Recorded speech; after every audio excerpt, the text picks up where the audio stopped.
வணக்கம் அன்பு நண்பர்களே, இன்றைய ஆயுதெழுத்து நிகழ்ச்சிக்கு உங்கள் அனைவரும் அன்போடு வரவேற்கிறேன். சகிப்புத்தன்மை குறித்த ஜனாதிபதியுடைய பேச்சு, குடியரசுத் தலைவர் பிரணாப் முகர்ஜியுடைய பேச்சு, மத்திய அரசுக்கு விடுக்கப்பட்ட எச்சரிக்கையா என்ற தலைப்பில் இன்றைய ஆயுதெழுத்து நிகழ்ச்சி விவாதிக்கிறோம். விவாதத்திற்கான காரணம் என்ன? உத்தரப்பிரதேச மாநிலம் தாத்ரியில் ஒரு படுகொலை நடந்தது.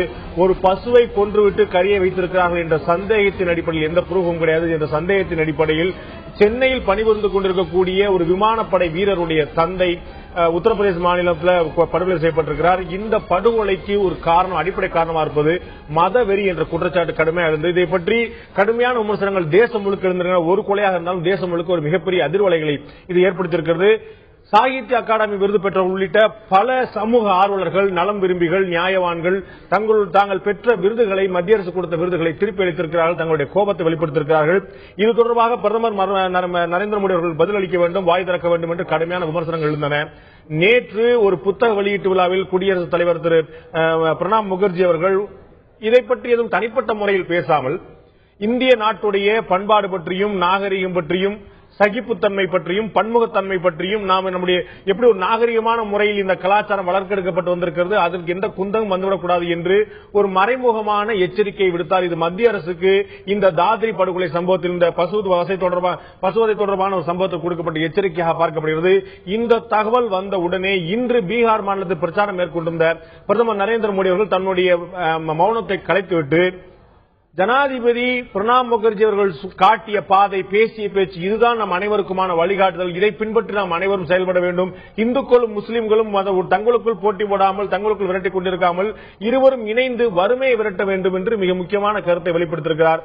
இதற்கு பின்னணி இருக்கக்கூடிய அரசியல் என்ன?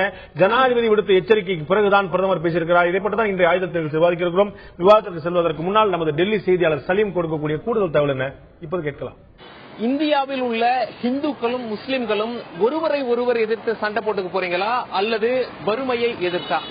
இந்தியாவில் உள்ள அரசியல்வாதிகள்லாம் மரண விளையாட்டு விளையாடி கொண்டிருக்கிறார்கள். அரசியல்வாதிகள்லாம் அரசியல் ஆதாயம் தேட மக்களாகிய உங்களை தூண்டிவிட்டு பேசிக் கொண்டிருக்கிறார்கள். இதை நீங்க கண்டுகொள்ளாதீர்கள். அது நரேந்திர மோடியாக இருந்தாலும் சரியே. இதை பேசியது நம் இந்திய பிரதமர் திரு நரேந்திர மோடி அவர்கள். பீகார் தேர்தல் களத்தில் இப்படி பேசியிருக்கார்.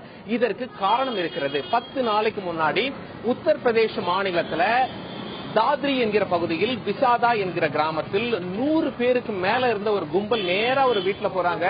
அந்த வீட்டு உள்ள இருந்த 52 வயது மதிக்கத்தக்க திரு முகமது இக்லாக் அவர்களை அடித்து கொன்று விடுகிறார்கள். அவருடைய மகனை கடுமையாக தாக்கி விடுகிறார்கள். மூளையில 2 அறுவை சிகிச்சை பண்ணிருக்காங்க. என்ன காரணம் சொல்றாங்க அப்படின்னா, மாட்டை அறுத்தார், மாட்டு இறைச்சியை வீட்டுல பிரிட்ஜில் வச்சிருந்தார் அப்படின்னு சொல்லி. வீட்டார் என்ன சொல்றாங்க, நாங்க மாட்டை அறுக்கவில்லை, அது ஆட்டுக்கறி தான் அப்படின்னு சொல்றாங்க. அந்த சாம்பிள்ஸை லேபுக்கு அனுப்பியிருக்காங்க டெஸ்ட் பண்றதுக்காக. இந்த சம்பவம் இந்தியா முழுவதும் ஒரு கொதிப்பலையை எழுப்பியது. பல அரசியல் தலைவர்கள் வந்து பார்த்துட்டு போறாங்க. வன்முறையை தூண்டும் வகையிலையும் ஒரு சில அரசியல் தலைவர்கள் பேசியிருப்பது குறிப்பிடத்தக்கது. முக்கியமா முசாஃபர் நகர் கலவரத்துல குற்றம் சாட்டப்பட்டுள்ள சங்கீத் சோம் அந்த கிராமத்துக்கு வந்து அப்படி பேசியிருக்காரு. அவர் மீது வழக்கு பதிவு பண்ணணும் அப்படின்னு சொல்லி போலீஸ் பர்மிஷன் கேட்டிருக்காங்க. ஒரு மத்திய அமைச்சரும் இந்த மாதிரி பேசியிருக்காரு அப்படின்னு சொல்லி பர்மிஷன் கேட்டிருக்காங்க. அதாவது மத்திய அமைச்சர்கள் அருண்ஜேட்லியும் ராஜ்நாத் சிங்கும் இந்த சம்பவத்தை கண்டிச்சு பேசினாங்க. இந்த மாதிரிலாம் நடக்கக்கூடாது, அமைதி வேண்டும் அப்படின்னு சொல்லிட்டு. ஆனால் மகேஷ் சர்மா என்ற மத்திய அமைச்சர் வன்முறையை தூண்டும் வகையில் பேசியதாக உள்ளூர் போலீசார் இவர் மேல நாங்க வழக்கு பதிவு பண்ணணும் அப்படின்னு சொல்லி பர்மிஷன் கேட்டிருக்காங்க. இது ஒரு பக்கம் இருக்கையில திரு நரேந்திர மோடி அவர்கள் பேசவில்லையே என்ற குற்றச்சாட்டு எழுந்தது. நேத்து ஜனாதிபதியும் பேசிட்டார், பிரணாப் முகர்ஜியும் இது குறித்து பேசிட்டார். இந்தியா மதசார்பற்ற நாடு, அமைதியும் ஒற்றுமையும் தான் முக்கியம் அப்படின்னு சொல்லிட்டு. இன்று மதியம் என்னாச்சு அப்படின்னா, சமாஜ்வாதி கட்சி தலைவர் என்ன பண்ணார், முலாயம் சிங் யாதவ் ஒரு பிரஸ் மீட் கூட்டி, யாரு 2 வருஷத்துக்கு முன்னாடி முசாஃபர் நகர் கலவரத்துல தொடர்புடையவங்க, யார் அந்த கலவரத்தை தூண்டி விட்டாங்களோ அவங்க தான் இந்த சம்பவத்துக்கு பின்னாடி இருக்காங்க. என்னுடைய அரசாங்கமே கலைஞ்சாலும் நான் நடவடிக்கை எடுத்து விடுவேன், என்னுடைய அரசாங்கமே கலைஞ்சாலும் பரவாயில்ல அப்படின்னு சொல்லிட்டார். இதனை அடுத்து பீகார் தேர்தல் களத்தில் இருந்த திரு நரேந்திர மோடி அவர்கள் பேசிவிட்டார். அப்படி நரேந்திர மோடி அவர்கள் பேசும்பொழுது அவர் சொன்னதுதான், இந்தியாவில் இருக்க இந்துக்களும் முஸ்லிம்களும் ஒருவரை ஒருவர் எதிர்த்து சண்டை போட்டுக்க போறீங்களா அல்லது வறுமையை எதிர்த்தா? பிரதமர் இப்படி கேள்வி எழுப்பியிருக்கிறார். பிரதமர் இப்படி கேள்வி எழுப்பதற்கு பின்னணியில் இருந்தது ஜனாதிபதியுடைய நேற்று எச்சரிக்கையா. இதை பற்றி தான் இன்றைய ஆயுத நிகழ்ச்சி விவாதிக்கிறோம். நிகழ்ச்சி இந்த நம்முடைய காங்கிரஸ் கட்சியை சேர்ந்த மூத்த தலைவர் திரு வேலுசாமி நம்முடைய இருந்திருக்கார். உங்களை இந்த நிகழ்ச்சிக்கு வரவேற்கிறேன் திரு திருச்சி வேலுசாமி. அதேபோல இந்திய தேசிய முஸ்லீம் லீக்கை சேர்ந்த திரு ஜவஹர் அலி நம்முடைய இருந்திருக்கார். உங்களை நிகழ்ச்சிக்கு வரவேற்கிறேன். அதேபோல பசு பாதுகாப்பு இயக்கத்தை சேர்ந்த திரு ரகுராம் நம்முடைய இருந்திருக்கார். உங்களை நிகழ்ச்சிக்கு வரவேற்கிறேன். அதேபோல பாஜகவுடைய பிரமுகர் திரு கல்யாண் ராமன் நம்முடைய இருந்திருக்கார். உங்களை நிகழ்ச்சிக்கு வரவேற்கிறேன். முதல்ல ஒரு விஷயம் அந்த விருந்தினர் 4 பேரையும் பகிர்ந்து கொள்ள விரும்புகிறேன். தாத்ரியில் நடந்த படுகொலை மிக கடுமையாக கண்டிக்கப்பட வேண்டியது. யாருக்கு மாற்று கருத்து இருந்தாலும் எனக்கு அதில் மாற்று கருத்து இல்ல. செகண்ட் தாட்டே கிடையாது. அங்கு இருந்தது பசுக்கரியா ஆட்டுக்கரியா மாட்டுக்கரியா என்ற கேள்விக்கும் போக வேண்டியதில்லை. எந்த கரியா இருந்தாலும், முயல் கரியா இருந்தாலும் ஆட்டுக்கரியா இருந்தாலும் அதற்காக ஒரு கொலை செய்யப்படுமானால் அதை விட ஒரு காட்டுமராண்டித்தனமான விஷயம் எதுவுமே இருக்க முடியாது. சோ அந்த கொலை பற்றியும் பசு கறி பற்றியும் பேசுவதை விட்டு அதை தாண்டிய விஷயங்கள், அதற்கு பிற்பாடான விஷயங்கள் இன்று வரைக்கும் நான் டெவலப்மெண்ட் பற்றி பேசினா சரியாக நினைக்கிறேன். நான் முதல்ல திருச்சி வேலுசாமி கேட்க விரும்புறேன். இந்த பிரச்சனையில நேற்று ஜனாதிபதி அவர்கள் கொடுத்த எச்சரிக்கை, வழக்கமாக ஜனாதிபதி அவர்கள் சம்பிரதாயமாக நாட்டு நலன் பற்றியும் சுதந்திரம் பற்றியும் சகிப்புத்தன்மை பற்றியும் பன்முகத்தன்மை பற்றியும் பேசக்கூடிய ஒரு சம்பிரதாயமான விஷயமா, அல்லது தாத்ரி படுகொலையில தன்னுடைய தார்மீக பொறுப்பை உணர்ந்து நாம் மௌனம் காப்பது செல்லாது என்பதற்காக அவர் திறந்த ஒரு எச்சரிக்கையா பாக்குறீங்களா? நிச்சயமாக ஒரு தார்மீக பொறுப்பை உணர்ந்து இந்த தேசத்தினுடைய பழம்பெருமைகள் எங்கே படுகொலிக்கு போய்விடுமோ என்கின்ற அச்சத்தின் காரணமாக ஒரு நாசுக்கான ஒரு எச்சரிக்கையை விடுத்திருப்பதாக நான் நினைக்கிறேன். பார்த்து அவருடைய பேச்சுல தான் இருக்கு. அதே நேரத்தில் நீங்க இன்னொன்னு சொன்னீங்க, பிரதமர் அவர்கள் பேசியிருக்கிறார்கள் என்று. அவருடைய உதடு பேசியிருக்கிறது உள்ளம் என்ன என்பதுதான் ரொம்ப முக்கியம். அவர் உதடு பேசியதுதான் உள்ளத்திலிருந்து வந்தது என்று சொன்னால், இதற்கு ஆதரவாக பேசிய மத்திய அமைச்சரவையிலிருந்து நீக்கிவிட்டல்லவா இவர் பேசியிருக்க வேண்டும். பிரணாப் முகர்ஜி பேசும்போது உள்ளத்திலிருந்து பேசினதாகவும் மோடி பேசும்போது உதட்டிலிருந்து பேசினாவும் எப்படி தோணுது உங்களுக்கு? எங்க சொல்ற கருத்தில் ஆழம் இருக்கிறதா? இவர் என்ன சொல்றாரு, இந்துக்களும் முஸ்லீம்களும் இருவரும் நீங்கள் சண்டை போட்டுக் கொள்ள போகிறீர்களா அல்லது வறுமையை எதிர்த்து சண்டை போடுக்க போகிறீர்களா, நாம் ஒற்றுமையாக இருக்க வேண்டாமா கேட்கிறார். அது உள்ளத்திலிருந்து வந்த வார்த்தை என்று சொன்னால், அந்த இந்து முஸ்லிம் கலவரத்திற்கு காரணமாக இருந்த ஒருவர் இன்றைக்கு அமைச்சராக இருக்கிறவரே, உங்களுடைய தலைமை நிருபரே சொன்னாரே, அதை பேசியிருக்கிறாரே, அந்த அமைச்சர் மீது ஏதாவது கணை வீசியிருக்கிறாரா அல்லது இப்படிப்பட்டவர்கள் தொடர்ந்து செய்கிற காரணத்தால் இந்திய நாட்டுடைய ஒற்றுமை குலைகிறதே, அதை தடுக்க நான் முயற்சிப்பேன், நான் தெளிவாக இருக்கிறேன் என்று சொல்லாமல் செயலில் காட்ட வேண்டுமானால் அமைச்சரவையிலிருந்து அவர் நீக்கி இருக்க வேண்டாமா?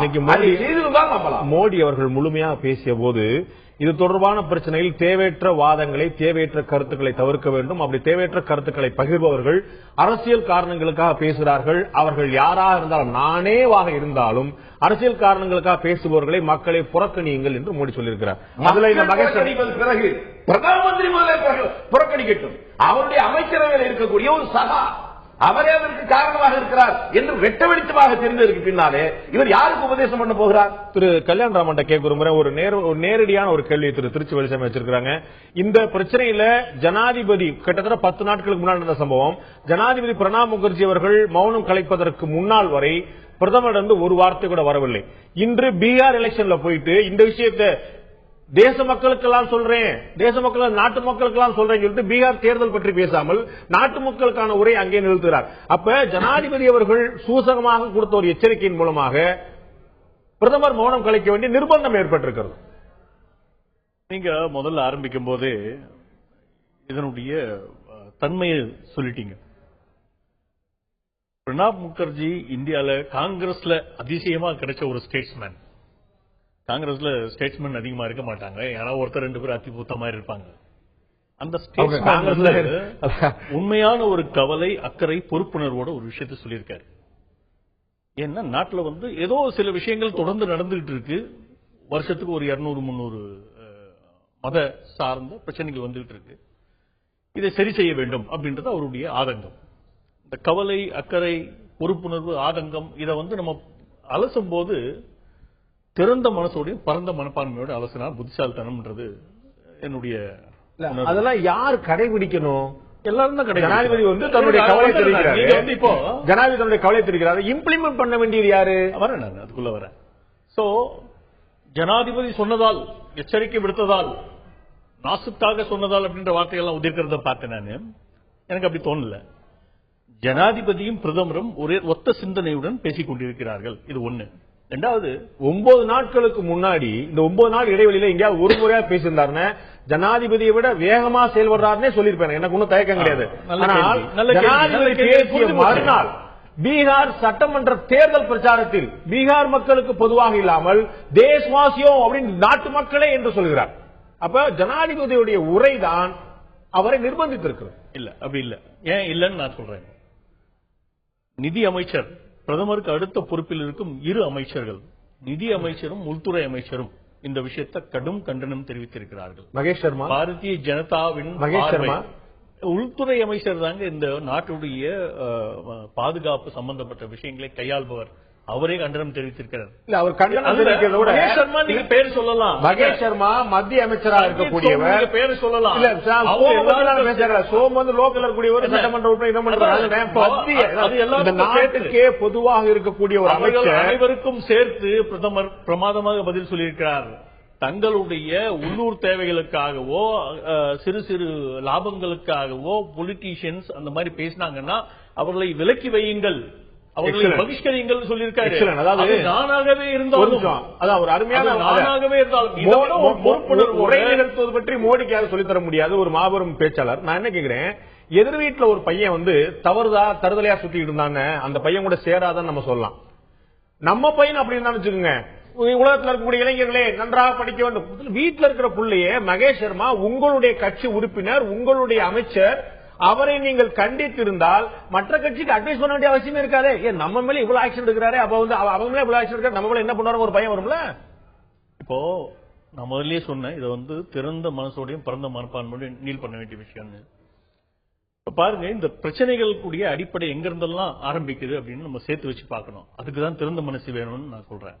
இந்த நாட்டில் மத கலவரங்கள் ஏன் ஆரம்பிக்குதுன்றதுக்குள்ள நம்ம போய் தான் ஆகணும். ஏன் வாத பிரச்சனைகள் ஏன் வருது? இதுக்கு 2 மைல் ஸ்டோன்ஸ் என்னால சொல்ல முடியும். ஒன்னு வந்து மதத்தின் பெயரால் பாகிஸ்தான் என்ற நாடு பிரிக்கப்பட்ட 1947, 1986 ஷாபானு கேஸ். இந்த 2 மைல் ஸ்டோன்ஸ் வந்து இந்த நாட்டில் இருக்கிற எல்லா மத கலவரங்களுக்கும் பின்னாடியும் இருக்கு.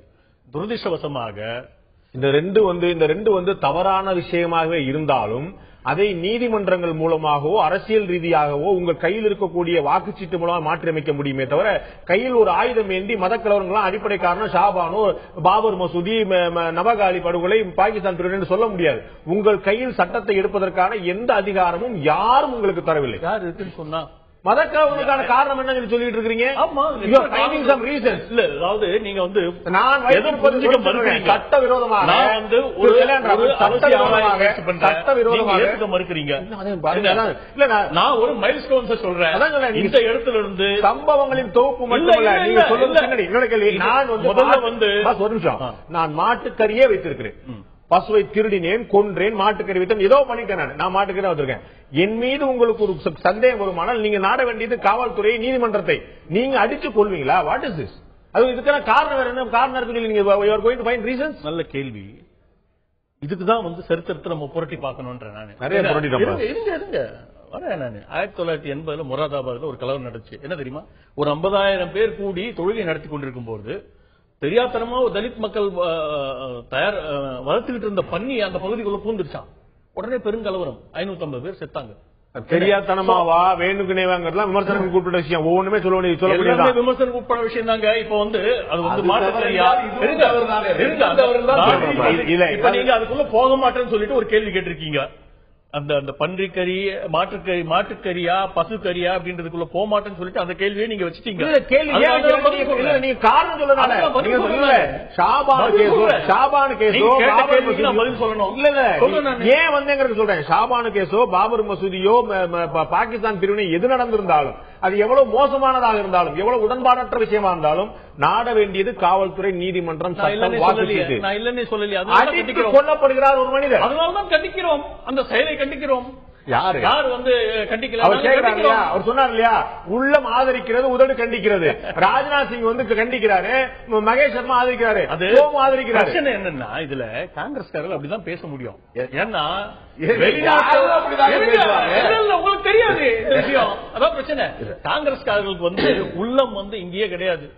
காங்கிரஸ்காரர் வெளிநாட்டுக்காரனால் ஆரம்பிக்கப்பட்டு வெளிநாட்டு பெண்மணியால் நடத்தப்படும் ஒரு கட்சி. அதனால இந்த மண்ணின்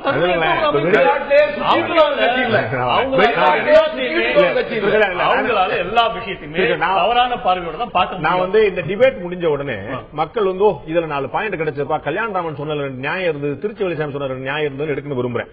மாறி மாறி இந்த விவாதங்களை திசை திருப்பி வேறு பக்கம் போய் வெளிநாட்டுக்காரன் வாஜ்பாய் தேசத்தை காட்டி கொடுத்தா அவர் சொல்லுவாரு, வாஜ்பாய் தேசத்தை காட்டி கொடுத்தா அவர் சொல்லுவாரு. மாறி மாறி இப்படி போய் வேற விஷயம் பேசிட்டு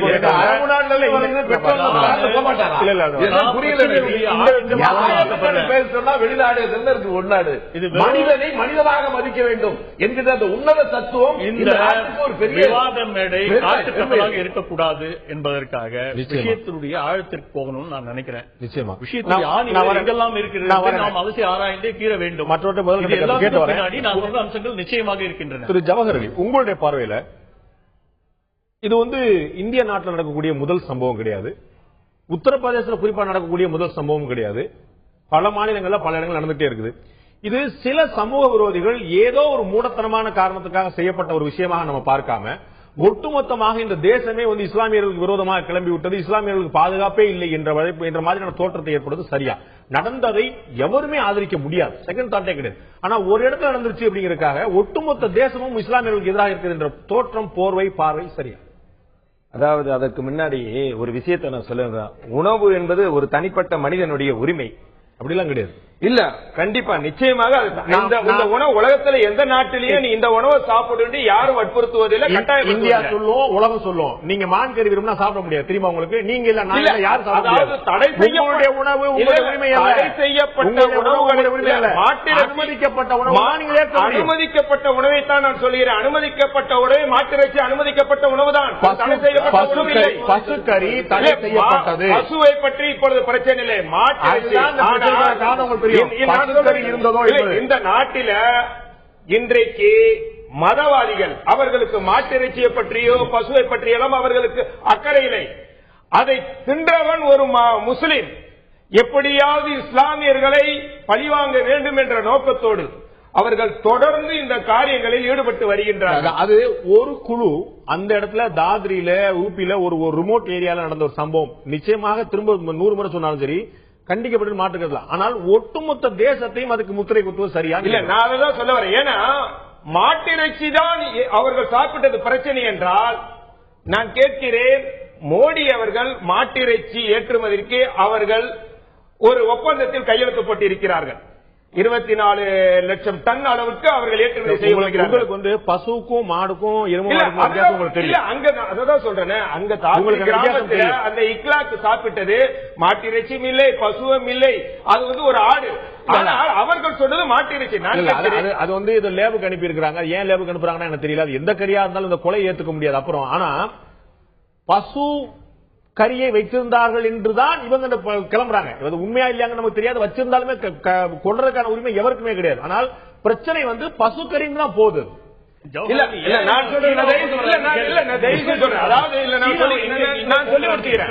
நான் சொல்லி இருக்கிறேன். ஏன்னா இவர்களுக்கு அதெல்லாம் பசுக்கறி மாட்டிருச்சு அதை பற்றி எல்லாம் பிரச்சனை இல்லை. மதத்தின் பெயரால் அவர்கள் பிரச்சனையை உருவாக்கி இந்த மாநிலங்களில் அவர்கள் வெற்றி பெற வேண்டும், எதையாவது செய்ய வேண்டும் என்ற நோக்கத்தோடு இவர்கள் தொடர்ந்து இது முதல் பிரச்சனையா? மாட்டிறைச்சி முதல் பிரச்சனையா? அவர்கள் தொடர்ந்து இஸ்லாமியர்களுக்கும் சிறுபான்மை மக்களுக்கும் எதிரான தொடர்ந்து நடவடிக்கையில் ஈடுபட்டு வருகிறார்கள். மோடி அவர்கள் குழந்தையை கிள்ளி விட்டு விடுவார், அப்புறமா இப்பொழுது தொட்டிலே ஆட்டி விடுகிறார். இது நடந்து கொண்ட சம்பவங்கள். இதற்காக அவர்கள் ஏதோ மோடி அவர்களுக்கு இஸ்லாமியர்களுக்கு மீது ஏதோ பிரியம் ஏற்பட்டு விட்டது, ஏதோ அவர் இந்த நாட்டை காக்குவதற்காக இப்படிப்பட்ட ஒரு அறிக்கையை வெளியிட்டிருக்கார் என்ற அர்த்தமில்லை. உலக நாடுகள் கண்டித்திருக்கிறது. ஒபாமா சொல்லியிருக்கிறார், இது ஒரு மதம் பிடித்த யானை போன்ற ஒரு செயல் அப்படி என்று சொல்லியிருக்கின்றார். அதற்கு பிறகுதான் நம்மளுடைய ஜனாதிபதி அவர்கள் அதற்கு பிறகுதான் அவர் இந்த கருத்தை வெளியிட்டிருக்கிறார். ஒபாமாவை எப்படி ஆதரிக்கிறீங்க? இப்படிப்பட்ட ஒரு அநியாயம் உலகத்திலே எங்கே ஒரு இறைச்சிக்காக ஒரு மனிதனை கொலை செய்வது எந்த நாட்டில் நடக்கும்? ஒரே ஒரு விஷயம் சொல்லுகிறேன். இல்ல 4 விஷயங்கள் உலக அளவிலே இந்திய தலைகுனிவை ஏற்பட்டு இருக்கிறது. அதுல முதல்ல மகாத்மாவை கொண்டதுக்காகவும், இரண்டாவது அந்த சீக்கியர்கள் படுகொலைக்காகவும், மூன்றாவது பாபர் மசூதி இடிக்கப்பட்டதற்காகவும், நான்காவது குஜராத்திலே இஸ்லாமியர்கள் படுகொலை செய்யப்பட்டதற்காகவும், இப்பொழுது ஐந்தாவதாக இந்தியா உலக அளவிலே தலைகுனிவு ஏற்பட்டிருக்கிறது என்றால் ஒரு இறைச்சிக்காண்ட ஒருவனை கொன்றதுக்காக என்றுதான் என்னுடைய கருத்தை. ரொம்ப வேலிடான ஒரு பாயிண்ட் வைக்கிறார். ரொம்ப உணர்ச்சி பூர்வமான கருத்தும் கூட. நிச்சயமாக இந்தியா சர்வதேச சமூகத்தின் முன்னால் தலைகுனிந்து நிற்க வேண்டிய சந்தர்ப்பங்கள் சில ஏற்பட்டிருக்கின்றன. அதில் ஒன்றாக இது கருதப்படுகிறது என்ற வேதனையை தெளிப்படுத்திருக்கிறார். இந்நிலையில் நம்முடைய பசு பாதுகாப்பு இயக்கத்தை சேர்ந்த பாதுகாப்பு படையைச் சேர்ந்த திரு ரகுராம் நம்முடைய இணைந்திருக்கிறார். உங்களை நிகழ்ச்சிக்கு வரவேற்கிறேன். நான் உங்கள்ட்ட கேட்கக்கூடிய முதல் கேள்வி, இந்த உணவு பழக்க வழக்கங்கள் என்பது ஏதோ இஸ்லாமியர்களுக்கு மட்டுமே இருக்கக்கூடிய விஷயம் அல்ல. மாட்டுக்கறியை இந்துக்கள் பல இடங்களில் உண்டு கொண்டிருக்கிறார்கள். இது புதிய விஷயமே இல்ல. பல பகுதி இன்னும் நகர்மயமாக்கப்பட்ட பிறகு சென்னை நகரங்கள்ல இங்கு பசுக்கறி கிடைக்கும், மாட்டுக்கறி கிடைக்கும் என்று போர்டு போட்டு நடந்துகிட்டு இருக்கக்கூடிய விஷயம். இதுல உங்களுக்கு என்ன சர்ப்ரைஸ் இருக்கும்? புதுசா பசுவதை, பசு பாதுகாப்பு இயக்கம், பசு கொள்றாங்க, அது ஏதோ இஸ்லாமியர்கள் அப்படி செய்யறாங்க மாதிரி ஒரு மதச்சாயம் பூசுவது எப்படி? ஏதோ காலகாலமா செஞ்சிட்டு இருக்கோம். நான் விவேகானந்தர் சொன்னதெல்லாம் கோட் பண்ண வேண்டாம் நினைக்கிறேன், உங்களுக்கே தெரியும் நினைக்கிறேன். இந்த நீங்க சொன்னீங்க பக்கத்துல ரோட்ல கூட இது போல பீஃப் ஸ்டால் அப்படின்னு போட்டு வச்சிட்டு இருக்காங்க, விளம்பர பலகை அப்படின்னு. அதுவே அஃபென்ஸ், சட்டத்துக்கு விரோதம். தமிழ்நாட்டுல பாத்தீங்கன்னா பசுவதை தடுப்பு சட்டம் அமல்ல இருக்கு. ஒரு பசுவை வெட்டணும் அப்படின்னு கேட்டீங்கன்னா, ஒரு மாடு காலமாடா இருந்தா கூட தமிழ்நாட்டுல பசுவதை தடை சட்டம் முழுமையாமல் இருக்கு. தமிழ்நாட்டுல மட்டுமல்ல, பல மாநிலங்கள்ல இருக்கு. தமிழ்நாட்டில் இருக்கக்கூடிய சிறப்பு சட்டத்தின்படி, சிறப்பு விதியின்படி 10 வயதுக்கு மேற்பட்ட எதுவாக அது ஆடா இருந்தாலும், மாடா இருந்தாலும், எருமாடா இருந்தாலும் கிடையாது. பசுக்கள் விதிவிலக்கு இதுல பசுக்களையும் சேர்த்து 10 வயதுக்கு மேற்பட்ட 10 வயதுக்கு மேற்பட்டதாக இருந்தால், அது பால் கொடுக்காததாக இருந்தால், அது வயது முதிர்ந்ததாக இருந்தால், தமிழ்நாட்டில் 3க்குமான விதிவிலக்கு. இது ஏற்றுமதிக்கு ஒப்பந்தம் உங்களுடைய நேரம் கொடுக்கும்போது பேசுங்க. எனக்கு தான் சொல்லுங்க. இது விஷயம் என்னன்னு கேட்டீங்கன்னா, பசுவை அந்த வயதுக்கு டாக்டர் சர்டிபிகேட் வேற பண்ணணும். அதெல்லாம் பண்ணா கொடுத்துட போறாங்க. லீகல் ஸ்லாட்டர் ஹவுஸ் இருக்கணும். இது இல்லீகல். இது இல்லீகல். இது நீங்க சொல்றது எல்லாமே இங்க வெளியே ஸ்டால் போட்டு என்ன சொல்றேன், இது லீகலா இல்லீகலா என்பதை தாண்டி இது நடைமுறையில் கண்கூடாக பார்க்க முடியக்கூடிய ஒரு விஷயம். இதை ஏதோ இஸ்லாமியர்கள் செய்கிறார்கள், இந்துக்களை புண்படுத்துவதற்காக செய்கிறார்கள், எங்களுடைய புனித பசுன்னு சொல்லிட்டு இருக்கிறீங்களே, இந்துக்கள்லயே பல சாப்பிடுறாங்கிறதா பாயிண்ட். இல்லீகல் லீகல் சட்டம் இந்துக்கள் சாப்பிடலன்னு சொல்ல முடியாது, சாப்பிடுறாங்க இல்லன்னு சொல்லுங்க, ஒத்துக்கிறேன். ஆனால் இஸ்லாமியர்கள் ஏதோ வீம்புக்குனே செய்யற மாதிரியும் எங்களுடைய உணர்வுகள் புண்பற்றுச்சுன்னு சொல்ற மாதிரி கிளம்புறது என்ன நியாயம்? இது இஸ்லாமியர்கள் செய்யறாங்களோ இந்துக்கள் செய்யறாங்களோ யாராக செஞ்சாலும் தவறுதான். அது பூசி மொழுப்ப வேண்டிய அவசியமே இல்லையே. இதுவரைக்கும் பசுவை சாப்பிட்டதால், மாட்டுக்கறி சாப்பிட்டதாக ஒரு இந்து கூட ஒரு தொடக்கூட படல, கண்டிக்க கூட படல. ஆனால் ஒரு இஸ்லாமியர் அடித்து கொல்லப்பட்டிருக்கிறார். ஏன் கொல்லல? வரலாறு நான் உங்களுக்கு சொல்றேன். மனுநீதி சோழன் கதை தெரியும் இல்லீங்களா உங்களுக்கு? சொல்லணுமா? தன்னுடைய மகனையே ராமாயண மகாபாரதம் எல்லாம் விட்டுட்டு நம்ம கொஞ்சம் இந்த கரண்ட் சினாரியோ பத்தி பேசணும்னா அது பசுவதை கிடையாது, நீதி வழங்குவதற்கான முறை. அப்படி சொல்ல நீதி முதல்ல மகேஷ் சர்மாவை பதவி நீக்கம் பண்ணிட்டு அதுக்கப்புறம் நம்ம சட்டம்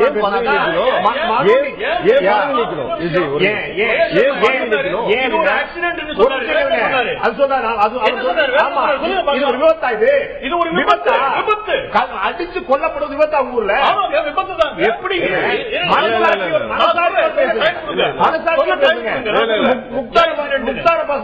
நபி சொல்றாரு பசுக்கறி சாப்பிட மாட்டுக்கறி சாப்பிட பாகிஸ்தான் போன்றாரு. என்னங்க எப்படி பேசுவீங்க நீங்க? அப்ப இந்துக்களை போல பாகிஸ்தான் பசுக்கறி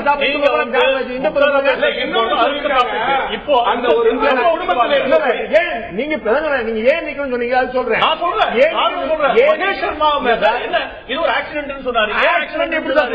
இல்ல சார், இது ஒரு தனி சம்பவம் சொல்லுங்க. இது ஒரு சம்பவம். நீங்க பாருங்க சார், ஒரு பண்ணி ஓடுது, உடனே உணர்ச்சிக்கு மரியாதை கொடுப்பீங்க. குடும்பத்தில் இருக்கக்கூடிய ஒரு பெண் அதே மாதிரி அவங்க எப்படிப்பட்ட வார்த்தை, அந்த குடும்பத்தில் இருக்கக்கூடிய ஒரு பெண்ணு கற்பழிக்கப்படாததை நீங்க சந்தோஷப்பட்டுக்கணும் அப்படி என்று சொல்லியிருக்குது. இது எந்த வகையில நியாயம்? காரணம் சொல்றேன், நான் சொல்றேன், எக்ஸ்பிளைன் பண்றேன். அதாவது மகேஷ் சர்மா அந்த சிச்சுவேஷனை அனலைஸ் பண்றாரு. அந்த என்ன ஆயிருக்கு அப்படின்னு பசுக்கறி அங்க இருந்ததாக ஒரு நம்பப்பட்ட ஒரு சூழ்நிலையில யாரோ போய் அந்த கோயில் பூஜாரிய அனௌன்ஸ் பண்ண வச்சு ஒரு கும்பல் திடீர்னு கிளம்பி போய் அடிச்சு கொள்ளுது. அந்த கும்பலுக்கு முஸ்லிம் சமுதாயத்துக்கு மேல வெறுப்பு இல்லை, அதனால் அந்த வீட்டில் இருந்த பெண்மணி யாரையும் தொடக்கூட இல்லை அப்படின்றத அவர் அனலைஸ் பண்றத நீங்க ஏதோ ஒரு பிளாரப் மாதிரியா பாக்குறீங்க.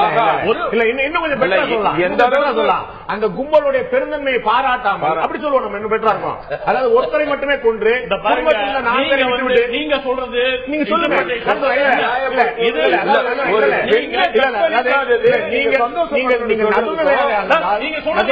முஸ்லிம் சமுதாயத்தின் மேல் வெறுப்பு அப்படின்ற ஒரு வாதத்தை முன்னாடி வைக்கிறீங்க. முஸ்லிம் சமுதாயத்தின் வெறுப்பு இருந்தால் அந்த பெண்களுக்கு பாதிப்பு ஏற்பட்டிருக்குமா அவர் அனலைஸ் பண்றாரு. நீங்க பேசுங்க முதல்ல இருந்தே சொல்லிட்டு இருக்காங்க. தயவு செஞ்சு உண்மைகளை உண்மையாக பார்க்க பழகுங்கள். 5 பேர்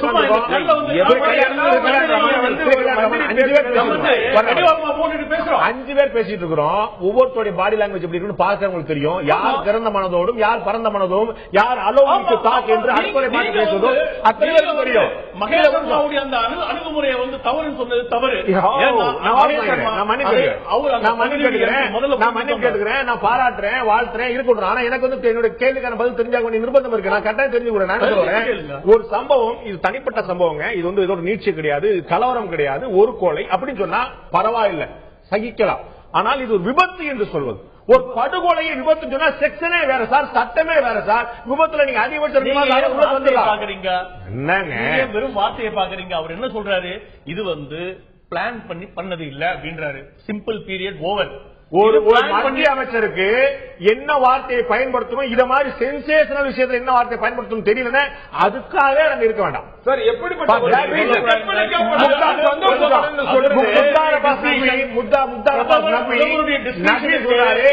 மாட்டுக்கறி சாப்பிடணுமா, தப்பு நினைக்கிறீங்க? ஓ ஏங்க எம்பி கேட்கிறாரு, நான் என்ன சொல்றதுக்கு நான் மாட்டுக்கறி சாப்பிடுவேன்,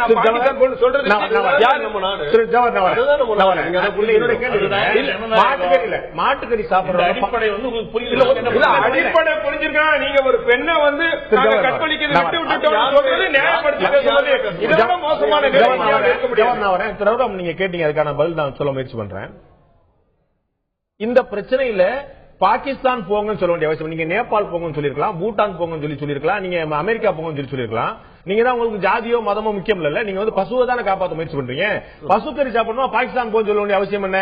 இஸ்லாமியர்களை மையப்படுத்தி என்பதை தாண்டி வேறு நோக்கம் இருக்கிறது. அப்படி செய்வதானால் நீங்கள் ஏற்கனவே ஒப்புக்கொண்டபடி இந்துக்கள்லையும் பசுக்கறி சாப்பிடறாங்க இல்லையா, அவங்களையும் சேர்த்து பாகிஸ்தான் அனுப்புவீங்களா? சொன்னவர் யார்? முக்தார் அப்பாஸ் நக்வி, பாஜக அமைச்சர். அவர் சொன்னவர் நீங்க முஸ்லீமா பாக்குறீங்க, நான் பாஜக அமைச்சரா பாக்கிறேன், இந்த நாட்டுடைய அமைச்சரா பாக்குறேன். நீங்க முஸ்லீமா பாக்குறீங்க, நான் இந்த நாட்டுடைய அமைச்சரா பாக்குறேன். பாக்குறது தப்பு இல்லையே, அவங்க வியூல நீங்க பாருங்க, உங்க வியூல நீங்க பாக்குறீங்க. அப்படி பார்க்கும்போது நல்லது தானே சொல்றாரு, அவங்க மக்களுக்கும் சேர்த்ததுன்னு சொல்றாரு, எல்லாருக்கும்.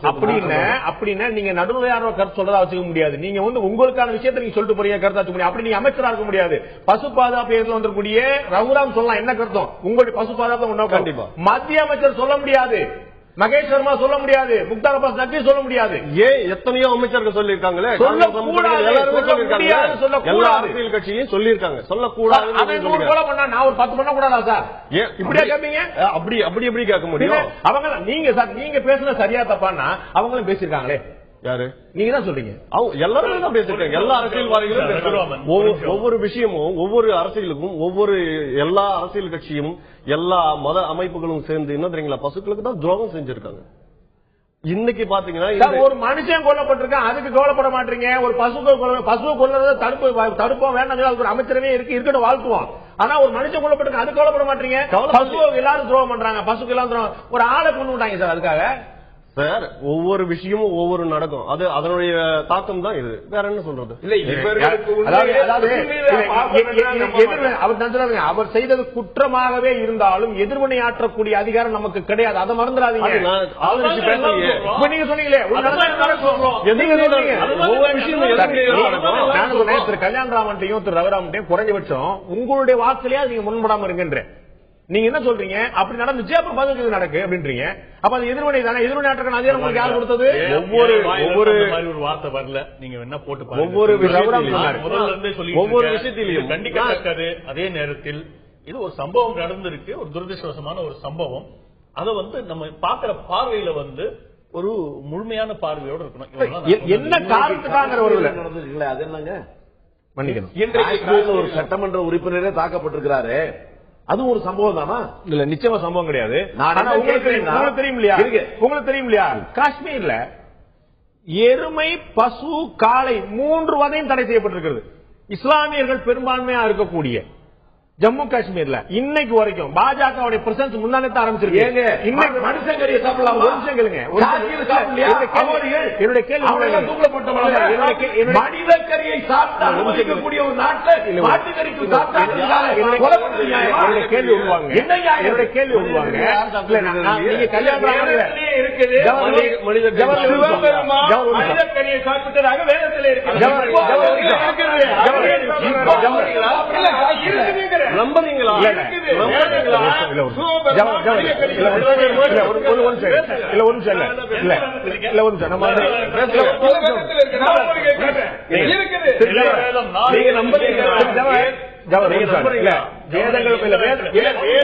கண்டிப்பா உங்களுக்கு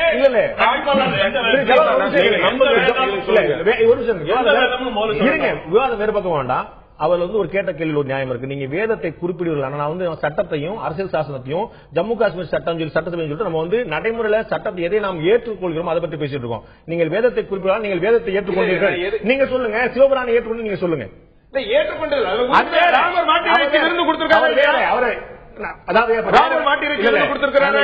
குரான்ல சொல்லப்பட்ட விஷயங்கள், அது தவறா புரிந்து கொள்ளப்பட்ட விஷயங்கள் மாத்தி மாத்தி பேசிட்டு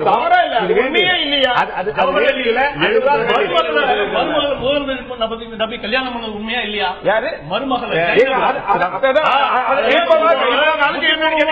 என்னுடைய கருத்துக்கள் சொல்றது அறிவுபூர்வமாக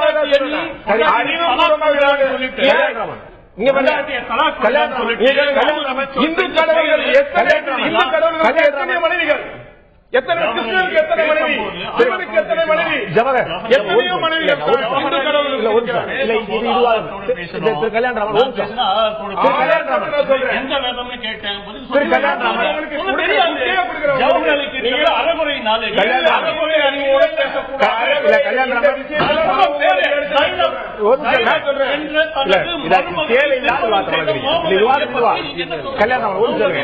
அன்வான்ட் விஷயங்கள் தேவையில்லை. நான்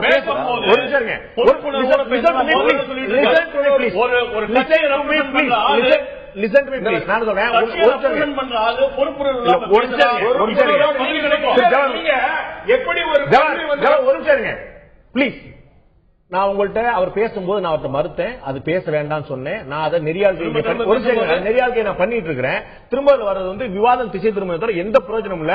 அவர் உங்க மேல சாக்கடை அடிப்பாரு, நீங்க அவர் மேல சாக்கடை, 2 பேரும் சாக்கடையோட இருக்க போறீங்க. இதுதான் நடக்க போகுது. அது வேண்டாம், நம்முடைய தேவை எதுவும் இல்ல. என்னுடைய கேள்வி, ஜம்மு காஷ்மீர்ல மாடு, பசு, காளை 3மே தடை செய்யப்பட்டிருக்கிறது. அப்ப தடை செய்யப்பட்டதை சட்டமன்ற உறுப்பினர் கடைபிடிக்க வேண்டாமா? அவர் நான் மாட்டுக்கறி விருந்து வைக்கிறேன்னு சொல்லி அதிகாரப்பூர்வமா அறிவிச்சு ஒரு விருந்து வைக்கும் போது அவர்களுடைய உணர்வுகள் புண்படுத்த ஒரு விஷயம் சட்டமீறலாக இருந்தால் தெரியாம பண்ணிட்டா கூட பரவாயில்ல, பகிரங்கமா வைக்கிறார், இழிவுபடுத்துற நோக்கம் தான் சொல்லுவாங்க. சட்டப்படி தடுக்கப்பட்ட விஷயம். இதுக்கு பதில் நான் சொல்லுங்க, நீங்க முன்னால சொன்னீங்க இல்லீங்களா, அதான் உங்களுக்கு திரும்பி சொல்றேன். அவர் தவறு செய்தால் நீங்கள் புகார் செய்ய வேண்டிய இடம் காவல் நிலையமும் நீதிமன்றமே ஒழிய நேரடியாக அடிப்பதற்கு யார் அவருக்கு உத்தரவு? யாருமே சட்டமன்றத்தில் சிறுபிள்ளைத்தனமானது. சட்டமன்ற உறுப்பினர் பேசக்கூடிய விஷயம் அல்ல, செய்யக்கூடிய விஷயம் அல்ல. அதுக்கு நீதிமன்றம் இருக்கு, போலீஸ் இருக்கு. நீங்க எப்படி அடிக்கலாம்? ஆமா,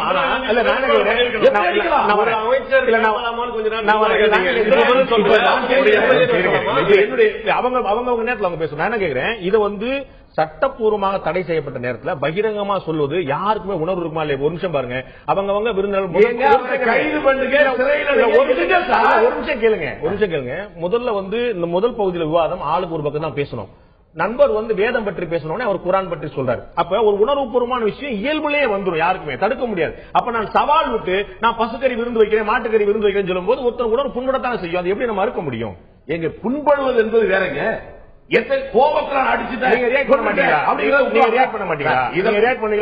நீங்கள் சொன்னதைத்தான் சொல்லுகிறேன்.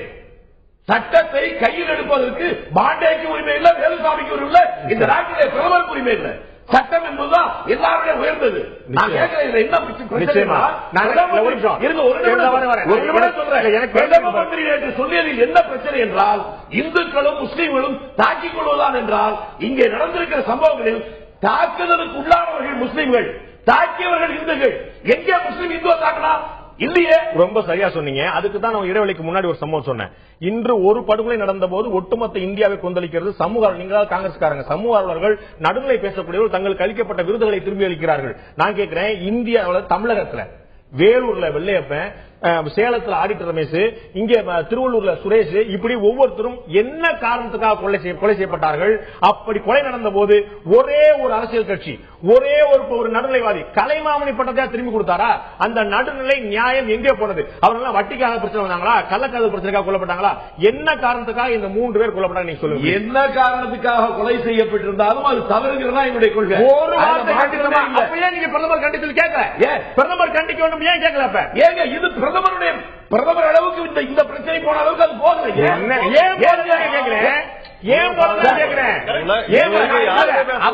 அவன் செத்தா ரத்தம், இவன் செத்தா தக்காளி சட்னி.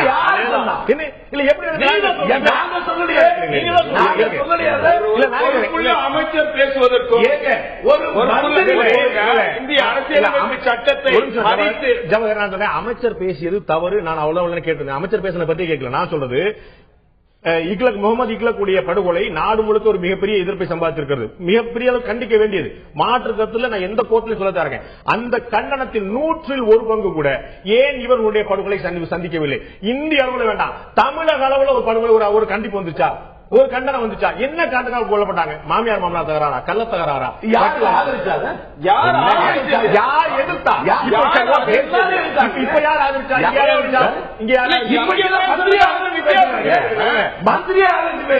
மத்திய அமைச்சர் பேசுற மந்திரி மீது நடவடிக்கை எடுக்காம யாருக்கு உபதேசம்? ஆய்வாளுக்கு உபதேசம் இல்ல. இல்ல நான் கேட்கிறேன், மக்களுக்கு உபதேசம் செய்கிற போது நீங்கள் அதை செய்யுங்கள். அமைச்சர் பேசக்கூடாதுங்கிறத பிரதமர் சொல்லியிருக்கிறாரு. யாராக புறக்கணிங்களுக்கு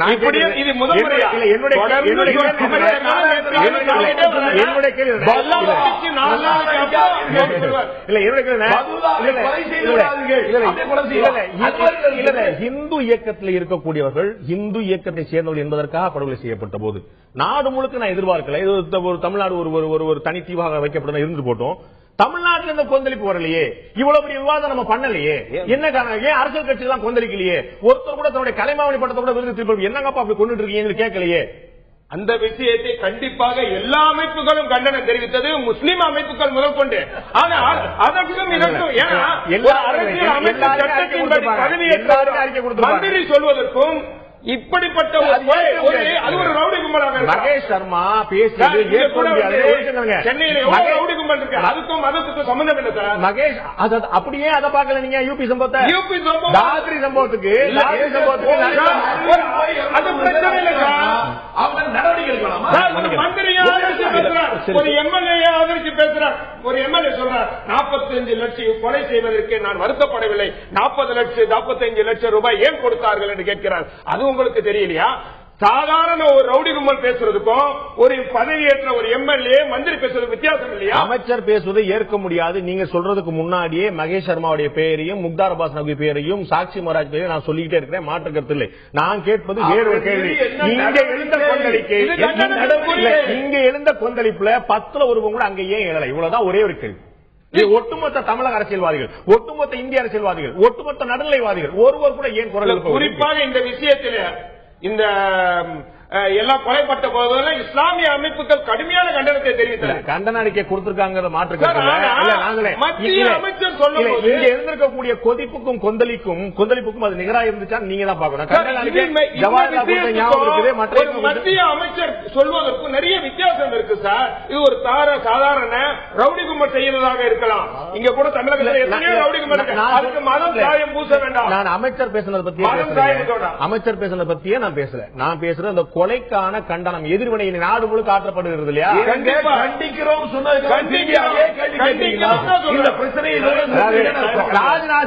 ராஜ்நாத் சிங் கண்டிக்கிறோம் சொன்னா கேட்க மாட்டீங்க. இவர் ஜெட்லி கண்டிக்கிறோம் சொன்னா கேட்க மாட்டீங்க.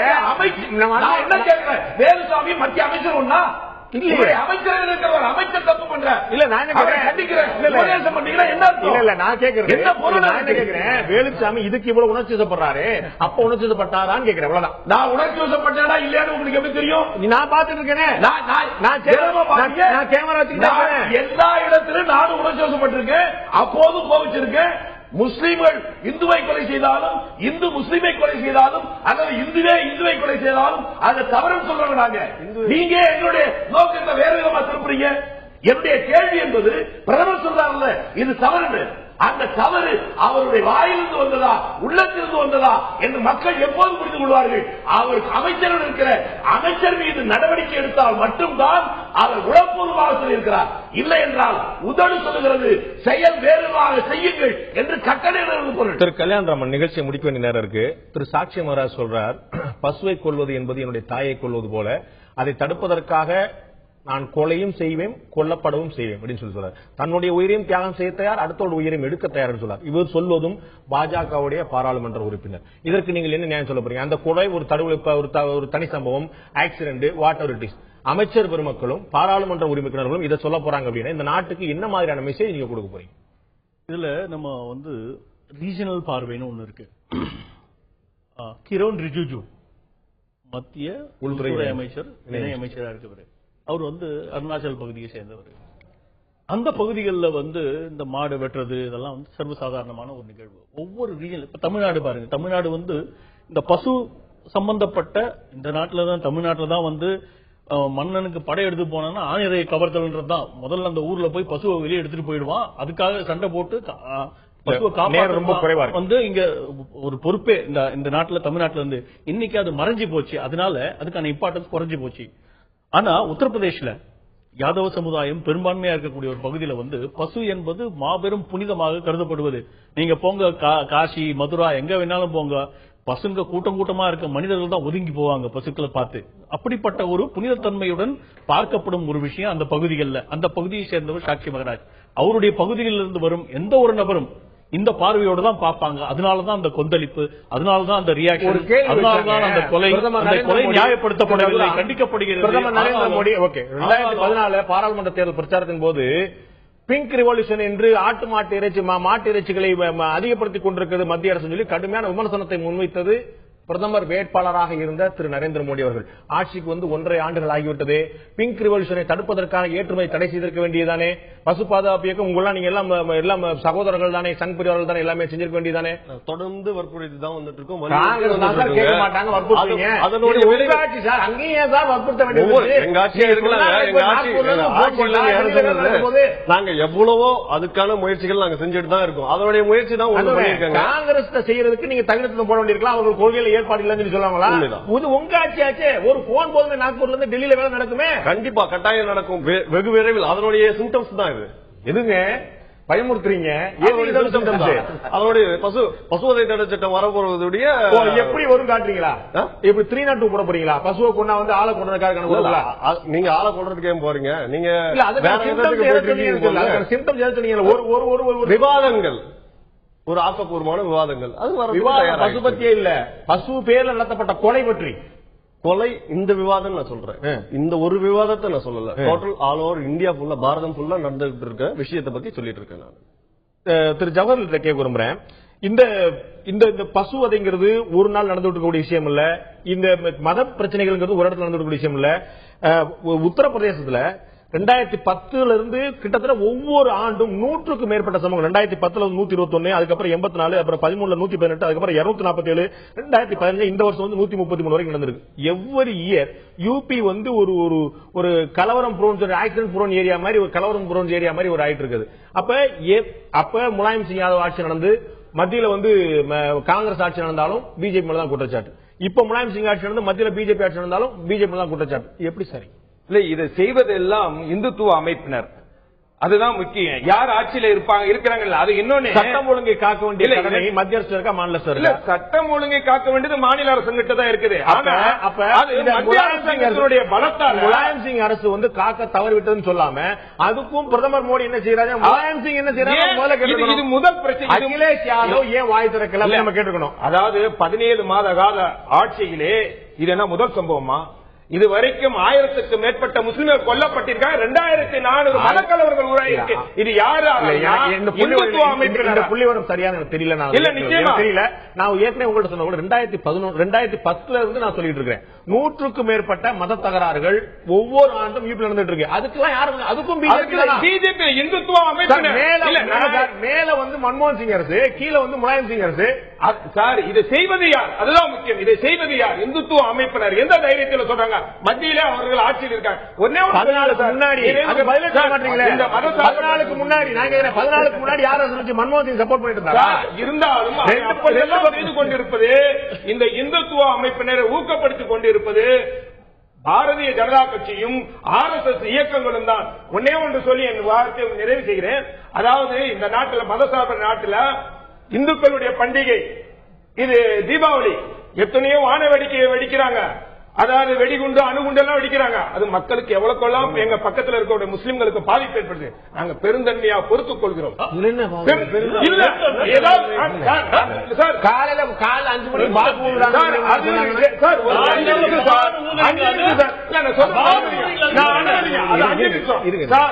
பக்கத்தில் இருக்கக்கூடிய முஸ்லிம்கள் அது ஏதாவது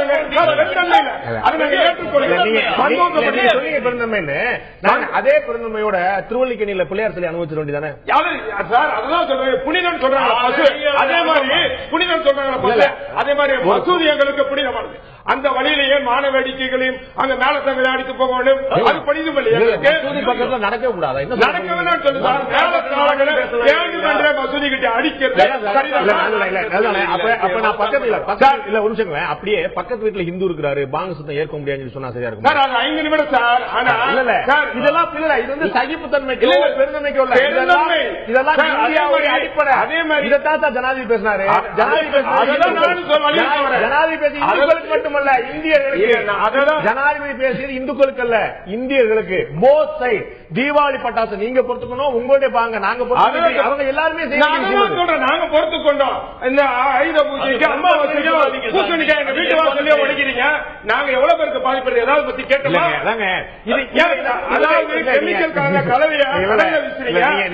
மீனவர்கள் பாதிக்கப்படுறாங்க. அதை பத்தி ஏதாவது கேட்டோம்? மீனவர்கள் நாங்கள் மட்டும் வேற விஷயங்களுக்கு இழுத்துட்டு போய் அதுக்கு ஒரு கவுண்டர் கொடுக்கிற நிர்பந்தத்தை நான் சொல்றேன். பெருந்தன்மைக்காக சொன்ன சார். பெருந்தன்மைக்காக இல்ல. பெருந்தன்மை வந்து அப்ப குர்பானி கொடுக்கும் போது நடு ரோட்ல யாருக்கு பாதிப்பு? யாருக்கு நடு ரோட்டில் கொடுப்பதற்கு இஸ்லாத்தில் அனுமதி இல்லை. கண் கூட நடந்திருக்கு.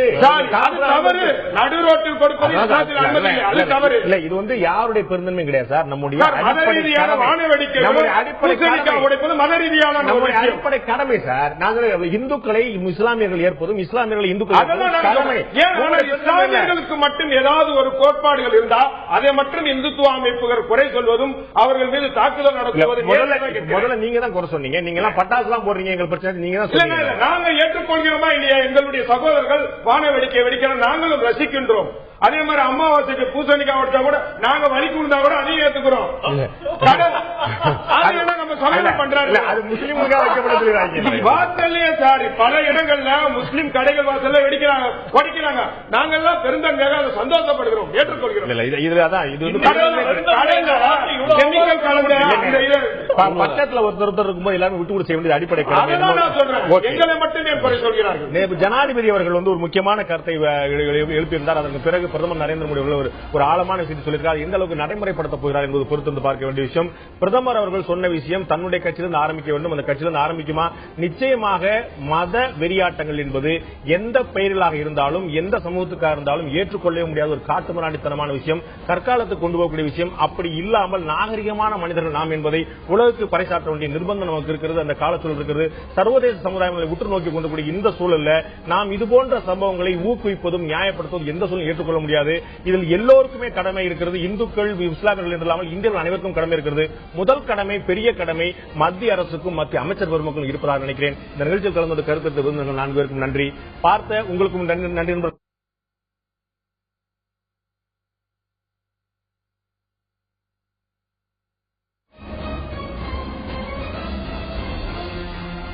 ஆயுதெழுத்து நீட்சிக்கு உங்கள் அனைவரும் அன்போடு வரவேற்கின்றவர்களே. தமிழகம் முழுக்க இன்று 3 லட்சம் ஆசிரியர்கள், அரசு பள்ளி ஆசிரியர்கள் தங்களுடைய வேலைநிறுத்த போராட்டம் நடத்தியிருக்கிறார்கள். கிட்டத்தட்ட 15 கோரிக்கைகளை வலியுறுத்தி இந்த கோரிக்கைகளுக்கு தமிழக அரசு செவிசாய்க்க வேண்டும். ஏற்கனவே பல கட்ட பேச்சுவார்த்தை நடத்தி நீண்ட நெடுங்காலமாக கோரிக்கை வைத்து தமிழக அரசு செவிசாய்க்கவில்லை என்று கடுமையாக வலியுறுத்தி ஜாக்டோ என்ற அமைப்பு, ஒட்டுமொத்த ஆசிரியர் கூட்டமைப்பு, ஆசிரியருடைய சங்கங்களுடைய கூட்டமைப்பாக இருக்கக்கூடிய ஜாக்டோ அமைப்பின் சார்பில் இன்று ஒரு வேலைநிறுத்த போராட்டம் நடத்தப்பட்டு தமிழகம் முழுவதும் கிட்டத்தட்ட 3 லட்சம் ஆசிரியர்கள் பணிநிறுத்த போராட்டம் நடத்தியிருக்கிறார்கள். இதுல பெரும்பாலான அரசு பள்ளிகள் இன்று மூடி, கிட்டத்தட்ட நமக்கு வந்து தமிழ்படி கிட்டத்தட்ட 75 விழுக்காடு அரசு பள்ளிகள் மூடப்பட்டிருக்கின்றன. சில இடங்களில் அரசு பள்ளிகளில் ஒரு பகுதி நேர ஆசிரியரோ, சிறப்பாசிரியரோ அல்லது சத்துணவாயாவோ அமர்த்தப்பட்டு பள்ளி கட்டிடங்கள் திறந்திருந்தன, ஆனால் இயங்கின என்று சொல்ல முடியாது. திறந்திருப்பதற்கும் இயங்குவதற்குமான 1008 வித்தியாசங்கள் இருக்கின்றன.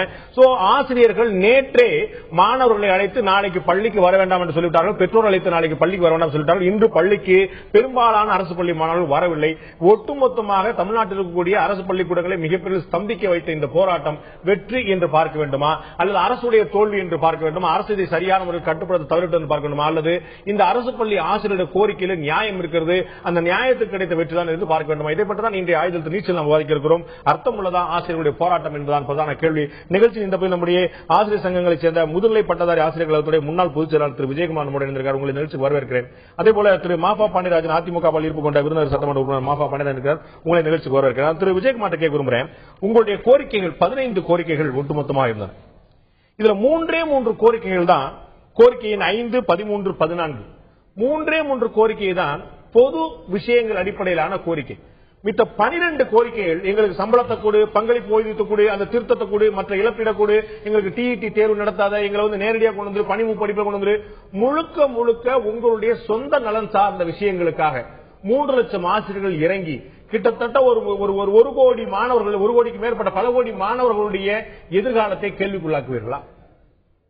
மாணவர்களினுடைய எதிர்காலம் இங்கு எவ்வாறு கேள்விக்குறி ஆக்கப்பட்டது அப்படிங்கறத கொஞ்சம் தெளிவுபடுத்தணும். நிச்சயமா நாளைக்கு பள்ளி விடுமுறை என்று சொன்னால் ஆசிரியர்கள் இறந்து விட்டார்களோ, பிரச்சனை ஏதாவது சமூகத்தில் பிரச்சனை வந்துச்சோ, ஊர்ல தேர் திருவிழாவோ, இல்ல என்ன பிரச்சனை நடந்துச்சோ, இல்ல ஞாயிற்றுக்கிழமையோ என்று நினைப்பார்கள். நாளை பள்ளி கிடையாது என்பதை முதல் முறையாக அரசு பள்ளி ஆசிரியர்கள் அறிவிக்கிறார்கள் என்று சொன்னால் என்ன செய்தி அந்த மாணவர்களுக்கு சென்று சேர்கிறது? மாணவர்களிடம் நாளை பள்ளி கிடையாது என்ற அறிவிப்பு என்பது கிடையாது. அரசாங்கத்திற்கு ஒட்டுமொத்த அரசு ஆசிரியர்கள், அரசு பள்ளி ஆசிரியர்கள் தற்காலிக பணி விடுப்போ, தற்காலிக லீவோ எடுத்திருக்காங்க. இல்லாட்டி சில இயக்கங்கள் இருக்கக்கூடிய சிலர் வந்து இன்னைக்கு பணி ரத்து செஞ்சிருக்காங்க, போராட்டம் தெரிவிச்சிருக்காங்க. ஒட்டுமொத்தம் பல இடங்கள்ல மாணவர்கள் வரலையே, அவர்களும் உங்களுக்கு தார்மீக ஆதரவு கொடுத்து விட்டார்களோ? நேற்றைக்கு நடந்த பேச்சுவார்த்தையினுடைய முடிவில் ஜாக்டோவினுடைய தலைவர்கள் இந்த போராட்டம் அரசாங்கத்தோடு நடத்திய பேச்சுவார்த்தையில் ஏற்பட்ட தோல்வியின் காரணமாக போராட்டம் ஒரு நாள் அடையாள வேலை நிறுத்தம் நடைபெறும் என அறிவிப்பு செய்யப்பட்டது. மாணவர்களுக்கு செய்யப்பட்ட அறிவிப்பாக எடுத்துக்கொள்கின்றனர் மாணவர்கள். அதைத்தான் நான் சொல்றேன், மாணவர்களுக்கு செய்யப்பட்ட அறிவிப்பு நாளைக்கு பள்ளிக்கு வர வேண்டாம் என்பது. பள்ளிக்கு வர வேண்டாம் என சொல்லுவதற்கும் வேலை நிறுத்தத்தில் நாங்கள் இருக்கின்றோம் என்று சொல்லுவதற்கும் வித்தியாசம் உண்டு. இல்ல, உங்களுக்கு அந்த வித்தியாசம் தெரியும். ஒட்டுமொத்தமாக அத்தனை மாணவர்கள் இன்னைக்கு அரசு பள்ளிக்கூடங்கள் வந்து தனியார் பள்ளிக்கூடங்கள் இருக்கிற மாதிரி வீட்டுக்கு மெசேஜ் அனுப்பி வரக்கூடிய லெவல் இல்ல. ஆசிரியர்கள் வகுப்பறையில் நாளைக்கு பள்ளிக்கூடம் கிடையாது என்று சொல்லியிருக்காவிட்டால் 70-80 விழுக்காடு மாணவர்கள் பள்ளிக்கூடத்துக்கு வந்திருப்பாங்க. இன்னைக்கு பெரும்பாலான அரசு பள்ளிக்கூடங்கள்ல ஒரு மாணவர் கிடையாது, ஈக்காக கிடையாது. குறிப்பா கிராமப்புறங்கள் இருக்கக்கூடிய பல இடங்கள்ல மாணவர்கள் கிடையாது.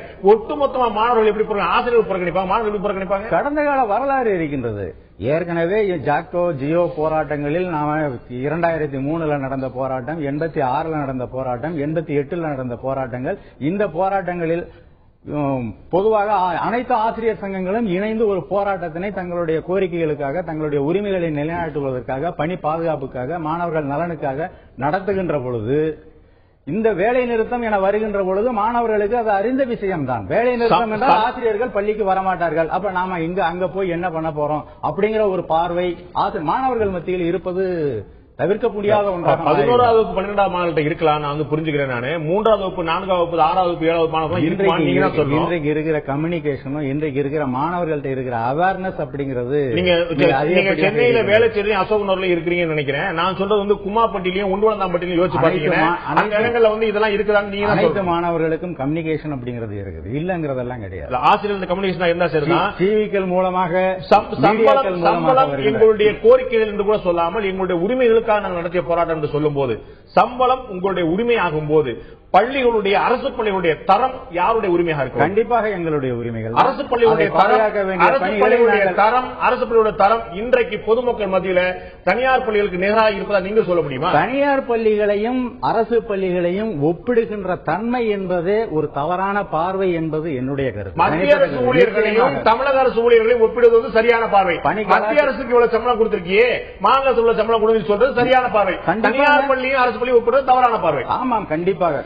அதுக்கு உரிய விவாதங்கள் எல்லாம் இருக்குது, அதுக்கு உரிய விளக்கங்கள் எல்லாம் இருக்கின்றது. இன்றைக்கு தனியார் பள்ளிகள் சுயநலத்தோடு தங்களுடைய சுயநிதி பள்ளிகளாக தங்களுடைய வருமானத்திற்காக கமர்ஷியலாக நடத்தப்படுகின்ற ஒரு இன்ஸ்டிடியூஷன். அரசு பள்ளிகள் அப்படிங்கிறது எல்லா மாணவர்களும் வருவாய் கிராமப்புறங்களில் இருக்கின்ற பின்தங்கிய ஏழை முதல் கல்வித்தரம முதல் தலைமுறை மாணவர்கள் படிக்கின்ற பள்ளிகளினுடைய புகலிடமாக எங்களுடைய பள்ளிகள் அந்த பள்ளிகளை தான் இன்று மூடிவிட்டீர்கள் என்பது முதல் பாயிண்ட். நீங்கள் சொல்லக்கூடிய வருமானத்தை ஈட்டக்கூடிய தனியார் பள்ளிகள்ல இருக்கக்கூடிய ஆசிரியர்கள் நீங்கள் வாங்கக்கூடிய சம்பளத்துல பாதி கூட வாங்குவதில்லை என்பது உங்களுக்கு தெரிந்த தகவல். கண்டிப்பாக தெரியும். பாதி கூட சம்பளம் வாங்காத ஆசிரியர்கள் ஒரு ஆர்ப்பாட்டம் அல்ல, ஒரு உண்ணாவிரதம் அல்ல, ஒரு கண்டன குரல் கடிதம் கூட எழுப்பல. ஆனால் அதை விட பணி நிரந்தரம் பெற்றிருக்கக்கூடிய அனைத்து வசதி வாய்ப்புகளை கொண்டிருக்கக்கூடிய அமைச்சர் பெருமக்கள் பேசி நாங்க பேச்சுவார்த்தை நடத்துவோம், 6வது ஊதிய குழு பரவாயில்ல 7வது ஊதிய குழு பேசி பிடிச்சிருக்கோம். அமைச்சர் இதுவரை அந்த விஷயமாக சங்க நிர்வாகிகளோடு பேச்சுவார்த்தை நடத்தவில்லை. இயக்குனர் பேசி சொல்லும் போது 6வது ஊதிய குழு ஒப்பந்தம் வந்து ரொம்ப தாமதமாயிடுச்சு, நம்ம முடியாம இருக்கு, நான் 7வது ஊதிய குழு சரி பண்ணி 2008 6வது ஊதிய குழு அனௌன்ஸ் பண்ணது 2008, இப்ப 2014. 6 ஆண்டு காலமாக தீர்க்க முடியாத பிரச்சனைகள். இந்த பிரச்சனைகள் இது ஏதோ போராட்டத்திற்கு ஆசிரியர் சங்கங்களும் ஆசிரியர்களும் விரும்பி சென்றதான ஒரு தோற்றம் உருவாக்கப்படுவது என்பது தவறான விஷயம். நிர்பந்திப்பது கண்டிப்பாக அரசாங்கம் தான் நிர்பந்திருக்கின்றது. எங்களை போராட்டத்திற்கு தள்ளி இருக்கின்றார்கள் ஆசிரியர் பெருமக்கள். கண்டிப்பாக ஒரு விஷயம் இது இன்றைக்கு உடனடியாக அறிவித்து நேற்று அறிவித்து இன்றைக்கு நடந்த போராட்டம் அல்ல, இல்ல முந்தா நாள் அறிவித்து இன்றைக்கு நடந்த போராட்டம் அல்ல. கடந்த 6 மாத காலமாக தொடர்ச்சியாக மாவட்ட அளவில் நடத்தப்பட்ட மாலை நேர தர்ணாக்கள். மாணவர்களினுடைய நலனில் எங்களுக்கு அக்கறை உண்டு, பள்ளிகளில் எந்த விதமான பாதிப்புகளும் ஏற்படக்கூடாது என்பதற்காக 5 to 6 மணி வரை மாலை நேர தர்ணாக்கள் நடத்தினோம் இதே கோரிக்கைகளுக்காக. அது தவிர சனிக்கிழமைகளில் பள்ளியினுடைய விடுமுறை நாட்களில் மாவட்ட தலைநகரங்களில் ஆர்ப்பாட்டங்கள் நடத்தி இருக்கின்றோம். மாநில தலைநகரங்களில் சென்னையில் மிகப்பெரிய உண்ணாவிரத போராட்டம், கிட்டத்தட்ட ஒரு 15,000 ஆசிரியர்களை திரட்டி உண்ணாவிரத போராட்டம் நடத்தி இருக்கின்றோம். இதற்கெல்லாம் செவிசாய்க்காத அரசு, இதை பற்றியெல்லாம் எந்த விதமான பேச்சுவார்த்தைகளும் சங்க நிர்வாகிகளை அழைத்து பேசாத அரசு, அந்த கல்வித்துறையையும் அரசையும் எங்களை நிர்பந்தப்படுத்தி, அதுவும் நாங்கள் தொடர் வேலை நிறுத்தம் என அறிவிப்பு செய்யவில்லை, ஒரு நாள் அடையாள வேலை நிறுத்தம். இனியும் இந்த அரசாங்கத்தின் மீது நம்பிக்கை வைத்துதான் நாங்கள் அதை செய்திருக்கின்றோம். ஒரு நாள் எங்களுடைய போராட்ட உணர்வினை காண்பிக்க வேண்டும், எங்களுடைய கோரிக்கையினுடைய தாக்கத்தினை இந்த அரசுக்கு உணர்த்த வேண்டும் என்ற அந்த அடிப்படையில் ஒரு நாள் வேலை நிறுத்தம், அடையாள வேலை நிறுத்தம் என்று அறிவிப்பு செய்து அவர் திரு விஜயகுமார் குறிப்பிட்டது போல கடுமையான முன்கூட்டிய தகவல்கள் ஏற்கனவே பலமுறை சொல்லப்பட்டு வேறு வேறு விதமான போராட்டங்கள் நடத்தப்பட்டு இயக்குநரை பார்த்து அமைச்சரை பார்க்க தொடர்ந்து முயற்சி செய்து கொண்டே இருந்து சட்டப்பேரவை விவாதத்துக்கு எழுப்பி எல்லாமே செஞ்சுக்கிட்டே இருந்தாங்க. செவிசாய்க்க வேண்டியது அரசுடைய கடமையா இல்லையா? செவிசாய்க்க முடியாது என்றால், செவிசாய்க்க முடியாது இயலாத நிலைமை அரசுக்கு இருக்கின்றால் குறைந்தபட்சம் இந்த போராட்டத்தை தடுத்திருக்க வேண்டாமா? போராட்டமும் நடந்தேறி இருக்கிறது, அரசும் இறங்கி வந்த பாடில்லை, இரண்டுக்கும் நடுவில் மாட்டிக்கொண்டது மாணவர்கள். கண்டிப்பா என்னை பொறுத்த வரைக்கும் இந்த அரசு, இந்த ஆசிரியர்களுடைய போராட்டம் என்பது அந்த 15 கோரிக்கைகள் நம்ம ஏற்கனவே பேசியிருக்கோம். அவங்க சொன்ன மாதிரி மார்ச்ல இருந்தே இந்த கோரிக்கைகள் சொல்லப்பட்டு விட்டன.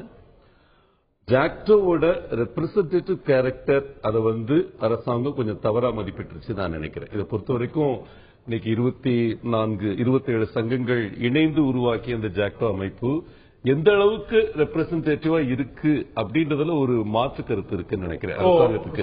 நிறைய பேர் இருந்தா கேட்டிருப்பீங்க, குறைய பேர் இருந்தா கேட்டிருக்க மாட்டீங்க. உங்களுடைய கவலை கோரிக்கையில் இருக்கக்கூடிய நியாயமா, கோரிக்கை எழுப்பக்கூடிய எண்ணிக்கையா? இல்ல, கோரிக்கைகள் இருக்கிற நியாயத்தை பத்தி இருவேறு கருத்துகள் இருக்கின்றன. 15 உங்களுடைய கருத்து இவங்க இவ்வளவு பெருசா சக்சஸ் பண்ணிடுவாங்க நாங்க எதிர்பார்க்கல அப்படின்னு சொல்றீங்க. ஒண்ணு அது அவ்வளவு பெரிய சக்சஸ் இல்லன்றது அவங்க கருத்து. இப்ப நீங்க சொன்னீங்க 75% ஆசிரியர்கள் வரல. நீங்க நீங்க ஊர்ல விசாரிச்சு பாத்தீங்கன்னா தெரியும், பள்ளிகள் திறந்திருந்தன, இயங்கவில்லை. இல்ல, பல இடங்கள்ல வந்து மாற்று ஆசிரியர்கள் வச்சு இயக்கி இருக்கிறாங்க. ஒரு பள்ளிக்கு ஒரு சிறப்பாசிரியர் அல்லது ஒரு மாற்று ஆசிரியர் அல்லது ஒரு சத்துணவு பணியாளர் இப்படி அனுப்பி இருக்கிறாங்க ஒவ்வொரு பள்ளிக்கும். அது நேற்று சர்க்குலர் போடப்பட்டிருக்கு, தலைமை ஆசிரியர் லீவு போடக்கூடாது, சாதிய 4 மணிக்கு ஒப்படைச்சுங்கிற தகவல் சொல்லுங்கிற வரைக்கும் அத்தனை விஷயம் சொல்லப்பட்டிருக்கு. ஒரு பள்ளிக்கு ஒரு ஆசிரியர் ஓடிட்டு இருந்திருக்காங்க. புரியுது. என்னை பொறுத்த வரைக்குங்க இந்த கோரிக்கைகளுடைய நியாயம் அதுல இருக்கிற தமிழக அரசாங்கத்தால செயல்படுத்தக்கூடிய தன்மைன்றதுல மாற்று கருத்து இருக்கு. சில விஷயங்கள் இப்ப தகுதி தேர்வு வைக்கணும் அப்படின்ற விஷயங்கள்லாம் வந்து தமிழக அரசை தாண்டிய விஷயம். சென்ட்ரல் கவர்மெண்ட்ல அனௌன்ஸ் பண்ண 15ல் 1 அது 15ல் 1 15ல் 2 நீங்க எடுத்துக்கிட்டீங்கன்னா இப்ப கிட்டத்தட்ட ஒரு 8, 9 வந்து பணி சார்ந்த நிதி சார்ந்த விஷயங்கள் தமிழக அரசே முடிவெடுக்கக்கூடியது. இல்ல, தமிழ் வந்து முதன்மை பாடமா இருக்கணும்ன்றதோ இல்ல வந்து அரசாங்கத்துடைய நலத்திட்டங்கள் 14 இருக்கு, அதை கொடுக்கறதுக்காக ஒரு உதவியாளர் வேணும். உங்களுக்கும் தெரியும், அவரு ஏற்பார். பொதுநலன் சார்ந்த 3 கோரிக்கைகள் இருந்தாலும் அது அவர்களுடைய பிரதான நோக்கம் அல்ல. நம்ம அந்த விமர்சனத்தை நம்ம வைக்க முடியும், ஏன்னா அது வேற. ஆனா அவர்களுடைய சம்பளம் அடிப்படை பிரச்சனை. அதுதான் நீண்ட காலமா அவங்கள்ட்ட பேசப்பட்டது. இயக்குனர் அது பற்றி தான் பேசியிருந்தார். அவங்க என்ன சொல்றாங்க, இது நாங்க சொல்றது இல்லைங்க, நிதித்துறை சம்பந்தப்பட்ட விஷயம். அவங்க அரசுக்கு அவங்களுடைய பாஸ் யாரு, கல்வித்துறையோட இயக்குனர், அவங்கள்ட்ட பேசுறாங்க. அவங்க சொல்றாங்க நாங்க பைனான்ஸ் டிபார்ட்மெண்ட், பைனான்ஸ் டிபார்ட்மெண்ட் நீங்க தான் பேசணும். அவங்க பாருங்க, இன்னைக்கு வந்து தமிழ்நாட்டு அரசாங்கத்துல 1,59,000 கோடி பட்ஜெட்ல 24,000 கோடி வந்து பள்ளி கல்விக்கு செலவு செய்யப்படுது. இல்ல, குறைத்து கொண்டெல்லாம் வரல. கண்டிப்பா வந்து சென்ற அரசாங்கத்தில் இருந்த 12,000 கோடி வந்து 24,000 கோடி 24,000 கோடியில வந்து குறைக்கப்பட்டு கொண்டே வருகிறது என்பதை நீங்க மறுத்த முடியாது. குறைக்கலங்க, அது நிஜம் இல்லை. ஏன்னா 1,59,000 கோடி ஓவரால் பட்ஜெட் இன்னைக்கு இருக்குன்னா அதுல 24,000 கோடி பள்ளிக்கல்வித்துறைக்கான ஒதுக்கீடு தமிழக அரசு வந்து குறைஞ்சிட்டே வருதுங்கிறது ஒரு புள்ளி வரும். கண்டிப்பா இல்ல எங்க இருந்து அந்த புள்ளி வருது. ஆனா அது வந்து எந்த விதத்துல அந்த பணம் போகுதுன்றதுல மாற்று கருத்து இருக்கலாம். சென்ற அரசாங்கத்துல இருந்ததை விட இந்த அரசாங்கத்துல நேரடியா பிள்ளைங்களை போய் சேரக்கூடிய ஒரு லேப்டாப்போ இல்ல வந்து அட்லஸ் முதற்கொண்டு காலனி முதல் கணினி வரையும் சொல்ற அளவுக்கு அதிகமா போகுது. பங்களிப்பு ஓய்வூதியம் பற்றிய உத்தரவாதம் என்பது தேர்தல் நேரத்தில் தமிழக அரசு கொடுத்த விஷயம். மன்னிக்கணும், அதிமுக கொடுத்த விஷயம். அதிமுக தேர்தல் பிரச்சாரத்தில் சொல்றாங்க, நாங்க தேர்தல் வாக்குறுதியில சொல்றாங்க, தேர்தல் அறிக்கையில சொல்றாங்க, நாங்க நிறைவேற்றுவோம் சொன்ன வாக்குறுதி 4.5 ஆண்டு காலம். அது தவறுதான். பார்ட்டிசிபேட்டரி பென்ஷன் பொறுத்த வரைக்கும் அண்ணா திராவிட முன்னேற்ற கழகம் தெளிவா வந்து அதை கொடுத்திருக்காங்க. ஆனா அது வந்து 15ல் 1 கோரிக்கை தான். இப்ப 6வது நீங்க செஞ்சிருந்தீங்கன்னா ஆறுதலா அடைவாங்க. 15ல் 1 தான் சொல்லி டிஇடி சொல்லியாச்சு, 15ல் 1 தான் சொல்லி நிதித்துறை செயல்பாடு சொல்லியாச்சு, 15ல் 1 தாங்கிறது மக்கள் நடத்துறது எல்லாத்தையும் 15ல் 1 தான் மொத்த பாயிண்ட் வந்துருச்சுல. எனக்கு என்னமோ இதுல வந்து இந்த ரெப்ரசன்டேஷனல் கேரக்டர் ஆஃப் ஜாக்டோ வந்து ஒரு இஷ்யூ ஆயிருச்சுன்னு எனக்கு படுது. அது எந்த நேரத்துல இது வந்து இந்த போராட்டம் நிகழுது, அமைச்சருக்கும் அரசுக்கும் அது சின்ன அமைப்புங்க, ஒன்னும் பிரச்சனை இல்லைங்க அப்படின்னு சொல்லி சட்டக்கான போயிடும் சொல்லியிருக்காங்க. அப்ப போட்டு சொல்லி சொன்னாங்கன்னா இது ஆசிரியர் பெருமக்களை குறைத்து அடைபடுவது மட்டுமல்ல, ஒட்டுமொத்த நிர்வாகத்தையே சரியாக மதிப்பிடாதுங்கிற மாதிரி தான் வந்துடும். பெருசா ஆர்ப்பாட்டம் பண்ணா கோரிக்கையை ஏற்றுக்கிடுவோம், பெருசா ஆர்ப்பாட்டம் பண்ணா கண்டுக்காம விட்டுருவோம். இல்ல, இதை பொறுத்த வரைக்கும் ஸ்டெப் பை ஸ்டெப்பா தான் போயிருக்காங்க. அதுல மாற்று கருத்து கிடையாது. மார்ச்ல ஆரம்பிச்ச ஒரு விஷயம் வந்திருக்கு. ஆனா இந்த நேரத்துல ஏன் கல்மினேட் ஆகணும்? இது வந்து ஒரு அதுலயே வந்து இப்ப விட்ட அறிக்கைகள்லாம் பாத்தீங்கன்னா எல்லா அரசு ஊழியர்களும் சேர்ந்துறாங்க, பழைய மாதிரி பண்ண போறோம். இதெல்லாம் வந்து ஆசிரியர் துறையில் மட்டுமே இணைந்த போராட்டம் தான் இந்த போராட்டம். கடந்த கால போராட்டங்கள் மாதிரி இது ஜாக்டோ ஜியோ இணைந்த போராட்டமாக, அரசு ஊழியர்கள் இணைந்த ஒரு போராட்டமாக கிடையாது. இத்தனை இந்த போராட்டங்களில் இவ்வளவு எழுச்சியான ஒரு சக்தி வருகின்றது அப்படின்னா காரணம் என்ன அப்படின்னு பார்க்கின்ற பொழுது இந்த கோரிக்கைகளினுடைய தாக்கம். மத்திய அரசுக்கு இணையான ஊதியம் என்பது வழங்கப்பட்டு விட்டது என்ற ஒரு பரப்புரை என்பது செய்யப்படுகின்றது. மக்கள் மத்தியில் அது போய் ரீச் ஆயிருக்குது. இன்றைக்கு பொதுமக்கள் மத்தியில் ஆசிரியர்களுக்கு ஒன்று சம்பளம் குறைவு கிடையாது அப்படிங்கிற ஒரு கருத்து இருக்கின்றது. அப்படிங்கிற விஷயங்கள் 2 மாசம் லீவ் இருக்கு, 5 மணி நேரம் தான் இருக்கு, பேப்பர் திருத்தினா கூடுதல் காசு வருது, மக்கள் தொகை கணக்கெடுப்பு கூட கூடுதல் காசு வருது. முழுமையாக பேசுறேன். ஆனால் இதுல மறைந்திருக்கின்ற ஒரு விஷயம், இது மறைக்கப்படுகின்ற ஒரு விஷயம் என்னவென்று பார்த்தால், மத்திய அரசாங்கத்தில் பணிபுரிகின்ற ஒரு ஆசிரியரும் மாநில அரசில் பணிபுரிகின்ற ஒரு ஆசிரியர்களுக்கும் இடையே இருக்கின்ற ஊதிய வேறுபாடு என்பதும் அவர்கள் பெறுகின்ற படிகளினுடைய வேறுபாடு. மத்திய அரசில் இருக்கக்கூடிய கேந்திரிய வித்யாலயா பள்ளிகளோ மற்ற பள்ளிகளோ இருக்கக்கூடிய தரம் இன்னைக்கு அரசு பள்ளிக்கூடங்கள்ல, மாநகராட்சி பள்ளிக்கூடங்கள்ல, உள்ளாட்சி பள்ளிக்கூடங்கள் இருக்குதுன்னு நீங்க சொல்லுங்க. தரம் என்பது யார் தருவது? தரம் என்பது நிச்சயமாக யார் தருவது? ஆசிரியர்கள் உங்கள்கிட்ட இருக்கு. தரம் என்பது ஆசிரியர்களில் அதுல நாங்க சால்ஜாப்பு சொல்லுகின்ற தன்மை உரிமையே எங்களுக்கு இல்லை. அதுல நீங்க 100 விழுக்காடு வெற்றியும் ஒரு அற்புதமான மாணவர்கள் ஒரு ஆராய்ச்சி அரசு பள்ளிக்கூடம் நான் சொல்றேன், அரசு பள்ளிக்கூடத்தை தேடி மாணவர்கள் பெற்றோர் ஓடி வருவாங்க. அரசுக்கு ஒரு நிர்பந்தம் ஏற்படும். தினசரி குற்றீசல் மாதிரி தனியார் பள்ளிக்கூடம் வந்து ஷூவை போட்டு நீங்கள் சொல்லுகின்ற விஷயத்தை பொறுத்தளவு ஆசிரியர்களுடைய தரங்கள், மாணவர்களுடைய தரத்தினை, பள்ளிகளினுடைய தரத்தினை உயர்த்துவதும் பள்ளிகளை பாதுகாப்பதும் ஆசிரியர்களுக்கு மிக முக்கியமான கடமை இருக்கின்றது, பொறுப்பு இருக்கின்றது. அதை செய்யாமல் ஒரு விஷயம் முழுமையாக பேசுவதற்கு எனக்கு அனுமதி அளிக்க வேண்டும். அந்த விஷயத்தில் எங்களுக்கு எந்த விதமான மாற்றம் கருத்து கிடையாது. ஆனால் கேந்திரிய வித்யாலயா பள்ளிகளில் ஆசிரியர்களுடைய பணி என்ன பாருங்கள். ஆசிரியர்களுக்கு கற்பித்தல் பணி மட்டும்தான், கற்றலும் கற்பித்தலும் பணி மட்டும்தான். ஆனால் இன்றைக்கு அரசு பள்ளி ஆசிரியர்களுடைய நிலைமை என்ன, இவர்களினுடைய வேலைப்பளு என்ன? 14 இலவச திட்டங்கள், இலவச திட்டங்களுக்கு ஆசிரியர்கள் எதிராளிகள் அல்ல, இலவச திட்டங்களை வரவேற்கின்றோம். இன்றைக்கு கிராமப்புற ஏழை மாணவர்களினுடைய கல்விகளில் மிக அக்கறையோடு செயல்படுகின்ற இந்த அரசாங்கத்தினுடைய அந்த திட்டங்களை முழுமையாக வரவேற்கின்றோம், பாராட்டுகின்றோம். ஆனால் இந்த இலவச திட்டங்களை செய்வது யார்? இன்றைக்கு பாட புத்தகங்களை எடுத்துக்கொண்டோம் என்றால் 3 பருவமுறை, 3 பருவமுறை பாடங்களுக்கு 3 முறை பாட புத்தகங்களை பெற்றுக் கொண்டு வந்து வழங்க வேண்டிய தேவைகள். அந்த 3 முறை ஒரே முறையில பாடத்தை புத்தகங்களை கொடுத்தாச்சுனாலும் பிரச்சனை கிடையாது. ஒரு முறை பாட புத்தகங்களை பெற்றால் ஒரு பாதி புத்தகம், திரும்ப ஒரு முறை. இந்த பணி நலத்திட்ட பணிகளுக்கு அப்பாற்பட்டு இன்றைக்கு எம்ப்ளாய்மெண்ட் ரிஜிஸ்ட்ரேஷன் பள்ளிக்கூடத்தில் நடக்குது, bank account Aadhaar card preparation பள்ளிக்கூடத்தில் நடக்குது. இதுக்கு பவர் பைனான்ஸுக்கு உரிய account opening, bank account opening ஆசிரியர் பார்க்க வேண்டும். வருவாய் சான்றிதழ் வழங்குவது ஆசிரியர் பார்க்க வேண்டும். ஜாதி சான்றிதழ் வழங்குவது ஆசிரியர் பார்க்க வேண்டும். இத்துணை பணிகளையும் பார்த்துக் கொண்டு ஒரு ஆசிரியர் தன்னால் முழுமையாக கற்பித்தல் பணியில் எவ்வாறு கான்சென்ட்ரேட் பண்ண முடியும்? அதனால் தான் அந்த கோரிக்கையை வைத்திருக்கின்றோம். சத்துணவு எவ்வாறு நடத்தப்படுகின்றதோ அதே மாதிரி தலைமை ஆசிரியருடைய கண்காணிப்பின் கீழ் ஒரு நலத்திட்ட பணியாளர் ஒருவரை நியமனம் செய்து இந்த நலத்திட்ட பணிகளை முழுமையாக அவர்களை பார்க்கின்ற பொழுது ஆசிரியர்களுடைய முழுமையான கவனமும் மாணவர்களுக்கு கற்பித்துகின்ற தான் கற்றுக்கொள்ளுகின்ற மாணவர்களுக்கு கற்பிக்கின்ற திறனில் தங்களை முழுமையாக கவனம் செலுத்த முடியும்.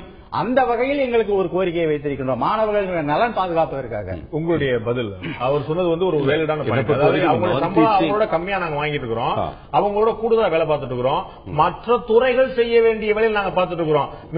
மின்வாரிய தனித்துறை இருக்கு, வருவாய்த்துறை தனித்துறை இருக்கு, அந்த துறையெல்லாம் இருந்தாலும் கூட அவர்களுடைய வேலை எங்கள்கிட்ட கொடுக்குறீங்க, எங்களுடைய வேலை யார் செய்வான்னு கேட்க இல்ல. என்ன பொறுத்த வரைக்குங்க, முதல்ல நீங்க சொன்ன ஒரு கருத்துல நான் மாறுபடுறேன். இப்ப கேந்திரிய வித்யாலயா பள்ளியில் இருக்கிற தரம் தமிழக அரசு பள்ளிகள்ல இருக்குன்றது என்னோட நம்பிக்கை. பல இடங்கள்ல அட்லீஸ்ட் நான் பார்த்த விருதுநகர் மாவட்டத்தை பொறுத்த வரைக்கும் நான் பார்த்த பள்ளிகள்ல ரொம்ப சின்சியரா மனசாட்சிக்கு பிரகாரமா வேலை செய்யற ஆசிரியர்கள் இன்னும் கூட மிக அதிகமா இருக்காங்க. அந்த மாதிரி ஒரு பள்ளியில தான் நானும் கூட படிச்சு வந்தேன். நானும் அதே மாதிரி பள்ளியில தான் படிச்சேன். நானும் அதே மாவட்டத்தில். இல்ல நான் என்ன சொல்ல வரேன், இது எவ்வளவு, அதாவது நான் எல்லா ஆசிரியர்களும் மோசம், எல்லா அரசு பள்ளிகளும் மோசம் இல்ல, அற்புதமான மாணவர்கள் உருவாக்கக்கூடிய ஆசிரியர்கள் அரசு பள்ளிகள்ல 100 இருக்கு, 1000 இருக்கு.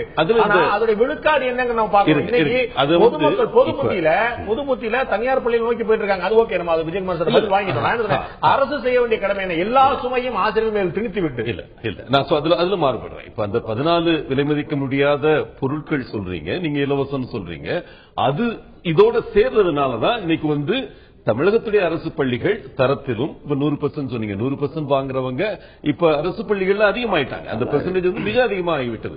அதனால தரத்தை பொறுத்த வரைக்கும் ஒன்னு ஆசிரியர்களுடைய டெடிகேஷன், அவர்களுடைய காம்படிஷன், அதுல எவ்வளவு காம்ப்ரமைஸ் பண்ணப்படுதுங்கிறது வேற ஒரு விவாதம். 8வது வகுப்பு வரைக்கும் தேர்ச்சி தடுக்க முடியாது. மாணவர்களுக்கு ஒரு விஷயம் தெரிந்தாலும் தெரியாத அடுத்த இடத்துக்கு கொண்டு போனோம். நீங்க உங்கள் இயல்புல ஒத்துக்குவீங்க. 1வது வகுப்பு 2வது படிக்கிற பிள்ளைகளுக்கு ஏபிசிடி அடையாளம் காண தெரியலை. 7வது வகுப்பு 8வது படிக்கக்கூடிய மாணவர்களுக்கு எழுத்து கூட்டி வாசிக்க தெரியவில்லை ஆங்கிலத்தை. இதுதான் இன்னைக்கு தமிழ்நாட்டுடைய நிலைமை, பள்ளிக்கூடங்களோட நிலைமை, அரசு பள்ளிக்கூட ரொம்ப மோசமான நிலைமை. தப்பா இல்ல.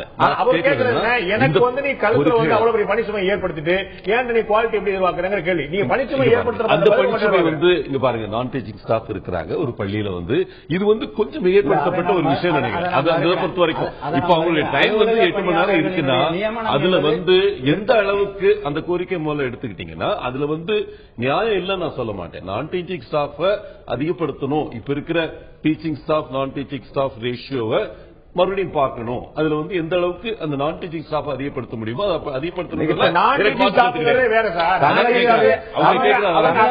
60% பள்ளிகளில் இன்றைக்கு தங்களுடைய ஊதிய பட்டியலை ஆசிரியர்களை தயாரிக்க வேண்டிய நிர்பந்தங்கள் இருக்குது. அலுவலக பணியாளர் அவர் சொல்றது 15க்கு மேற்பட்ட உதவி அலுவலர் இல்ல, அவர் இதுக்குன்னு தனியா ஒரு ஆள் கொடுத்துருங்க.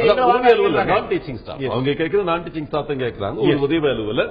அதுல வந்து நான் என்ன சொல்றேன்னா, இப்போதைக்கு இப்ப ஒரு 10% அவங்க டயத்துல வந்து நான் டீச்சிங் ஆக்டிவிட்டிஸ் நான் நினைக்கிறேன். ஓகே, அது வந்து இந்த அந்த அளவுக்கு மிகைப்படுத்தி சொல்ற அளவுக்கு நாங்க டீச்சிங்கே பண்றது இல்ல, எல்லாம் வந்து இதான் பண்றோம்ன்றதுல உண்மை இல்லைன்னு அப்படி நான் சொல்ல வரல. வெறும் கற்பித்தல் பணியினை மட்டுமே பார்க்கின்ற ஆசிரியருக்கும் இந்த பணிகளோடு சேர்ந்து பார்க்கின்ற ஆசிரியர்களுக்கும் வித்தியாசம் இருக்கு. எங்களுடைய பணியினை முழுமையாக எங்களை செய்வதற்கு அனுமதியுங்கள் அப்படின்னு தான் நாங்க கேட்கிறோம். மெட்ராஸ் எஜுகேஷனல் ரூல்ஸ் படி ஒரு ஆசிரியனுடைய பணி என்ன அப்படின்னா கற்பித்தல் பணி, அதோடு கூடுதலாக மக்கள் தொகை கணக்கெடுப்பு பணியும் தேர்தல் பணியும், இந்த பணிகளுக்கு ஆசிரியர்கள் உடன்படுவார்கள். ஆனால் இன்றைக்கு எத்துணை பணிகளை ஆசிரியர்கள் செய்து கொண்டு இருக்கின்றார்கள் அப்படிங்கிற விஷயங்கள் எல்லாம் தெரியும். ஆக இத்துணை பணிகளையும் செய்து கொண்டு தலைமை ஆசிரியர் ஒருவராக இந்த பணிகள் எதையும் செய்ய முடியாது. ஒவ்வொரு ஆசிரியரிடமும் ஒவ்வொரு வகையான பணி என்பது ஒதுக்கீடு செய்யப்படுகின்றது. ஆக ஒரு 3000 பள்ளிகள் இருக்கு, 3000 மாணவர்கள் படிக்கின்ற ஒரு பள்ளியில் அவர்களுக்கு 3 பருவத்திற்கும் தேர்வு புத்தகங்களை வாங்கி கொண்டு வந்து வழங்க வேண்டும் அப்படின்னா அவருடைய பாடப்பிரிவு வேலைகளில் குறைந்தபட்சம் 50 பிரிவு வேலைகளை அவர் ஒதுக்க வேண்டிய தேவை இருக்கு. இறுதியான கருத்து, போராட்ட வெளிப்பாடு என்பது ஒரு இண்டஸ்ட்ரியல் ஒர்க்கருக்கு இருக்கிற மாதிரி ஒரு ஆசிரியருக்கு இருக்க முடியாது. ஏன்னா நீங்க மறுபடியும் அந்த ஸ்கூல்ல போய் அந்த பிள்ளைகிட்டே நீங்க பாடம் கற்பிக்கிறப்போ நான் வந்து காலவரையற்ற வேலை விருத்தம் சொல்றேன் செய்யறேன்னோ, ஈவன் ஒரு நாள் கூட ஸ்கூல் டீச்சர்ன்றவங்க நாளைக்கு அந்த இடத்துல போது உங்களுடைய அடிப்படை முதலீடு வந்து மாணவர்கள் மத்தியில உங்களுக்கு இருக்கிற மதிப்பு, அதை வந்து அந்த மாதிரி அவங்களை தள்ளிட்டாங்க அரசாங்கம் அப்படின்னு ஒரு கருத்து. பட் என்ன பொறுத்த வரைக்கும் எப்பொழுது நடந்தாலும் சரி எங்களுடைய பாடத்திட்டங்களை முழுமையாக நடத்த வேண்டிய பொறுப்பு எங்களுக்கு இருக்கின்றது. நாங்கள் காலையில 8 இருந்து 6 வரைக்கும் பாடம் நடத்திட்டு உட்கார்ந்துட்டு இருக்கிறோம். தேவைப்பட்டால் சனிக்கிழமை பாடம் நடத்துவோம், ஞாயிற்றுக்கிழமை பாடம் நடத்துவோம். இந்த வேலை நாள் அப்படிங்கிறது, இந்த வேலை நிறுத்த நாள் என்பது எந்த வகையிலும் காம்பன்சேட் பண்ணப்படும். எத்தனை காலம் வேண்டுமானாலும் அங்க பாடம் நடத்துவதற்கு தயாராக இருக்கிறோம். ஆனால் இந்த போராட்டத்துக்கு அது சரி, அது கேள்வி நீங்க கேட்கிறீங்க. ஆனா ஒரு போராட்டத்துடைய வழிமுறைகள் வந்து ஆசிரியர்கள் போராட்டம் வந்து வித்தியாசமா இருக்கணும்னு என்னோட ஒரு கருத்து. அவங்க கோரிக்கைகள்ல குறைந்தது பாதி கோரிக்கைகள் மாநில அரசாங்கத்தால் செயல்படுத்த முடியாத கோரிக்கைகள் 2-3 கோரிக்கைகள் தான் சொல்லியிருக்காங்க. பாதி இல்ல. நிச்சயமாக போராட்ட வழிமுறை என்பது தொழிற்சங்கங்களுக்கும் ஆசிரியர்களுக்கும் ஒரே மாதிரி இருக்க முடியாது என்று ஒரு பார்வையா இருக்கிறது. ஆசிரியர்களுக்கு மாணவர்களை காக்க வேண்டிய தலையாய பொறுப்புக்கு கடமை இருக்கிறது மாற்றுக்கருத்துல. ஆனால் கூடுதலாக ஏகப்பட்ட வேலைச்சுமையை சொல்லிவிட்டு வேலைச்சுமையை சுமத்தி விட்டு சம்பளத்தை அந்த அளவுக்கு கொடுக்காத போது நாங்கள் எப்படி செய்ய முடியும்? எங்களுடைய உரிமை கோரிக்கைகள் என்ன தவறு இருக்கிறது என்று ஆசிரியர் பார்வையா இருக்கிறது. அரசாங்கம் இதை சரியான முறையில் கணிக்க தவறிவிட்டது என்ற பார்வை இருக்கிறது. அமைச்சர் பெருமக்களை ஈடுபடுத்தி அரசாங்கம் நேரடியாக தலையிட்டு முதலமைச்சர் தலையிட்டு இந்த பிரச்சனைக்கான ஒரு சுமூக தீர்வு காண்பார். மாணவர்களுடைய எதிர்காலம் எந்த வகையிலும் பாதிக்காத அரசுடைய செயல்பாடும் ஆசிரியருடைய செயல்பாடும் இருக்கும் என்று எதிர்பார்ப்போம். நிகழ்ச்சி கலந்து கருத்து 2 பேருக்கும் நன்றி. பார்த்த உங்களுக்கும் நன்றி நண்பர்களை. மீண்டும் இன்னொரு நிகழ்ச்சியை சந்திப்போம். அதுவரை நன்றி, வணக்கம்.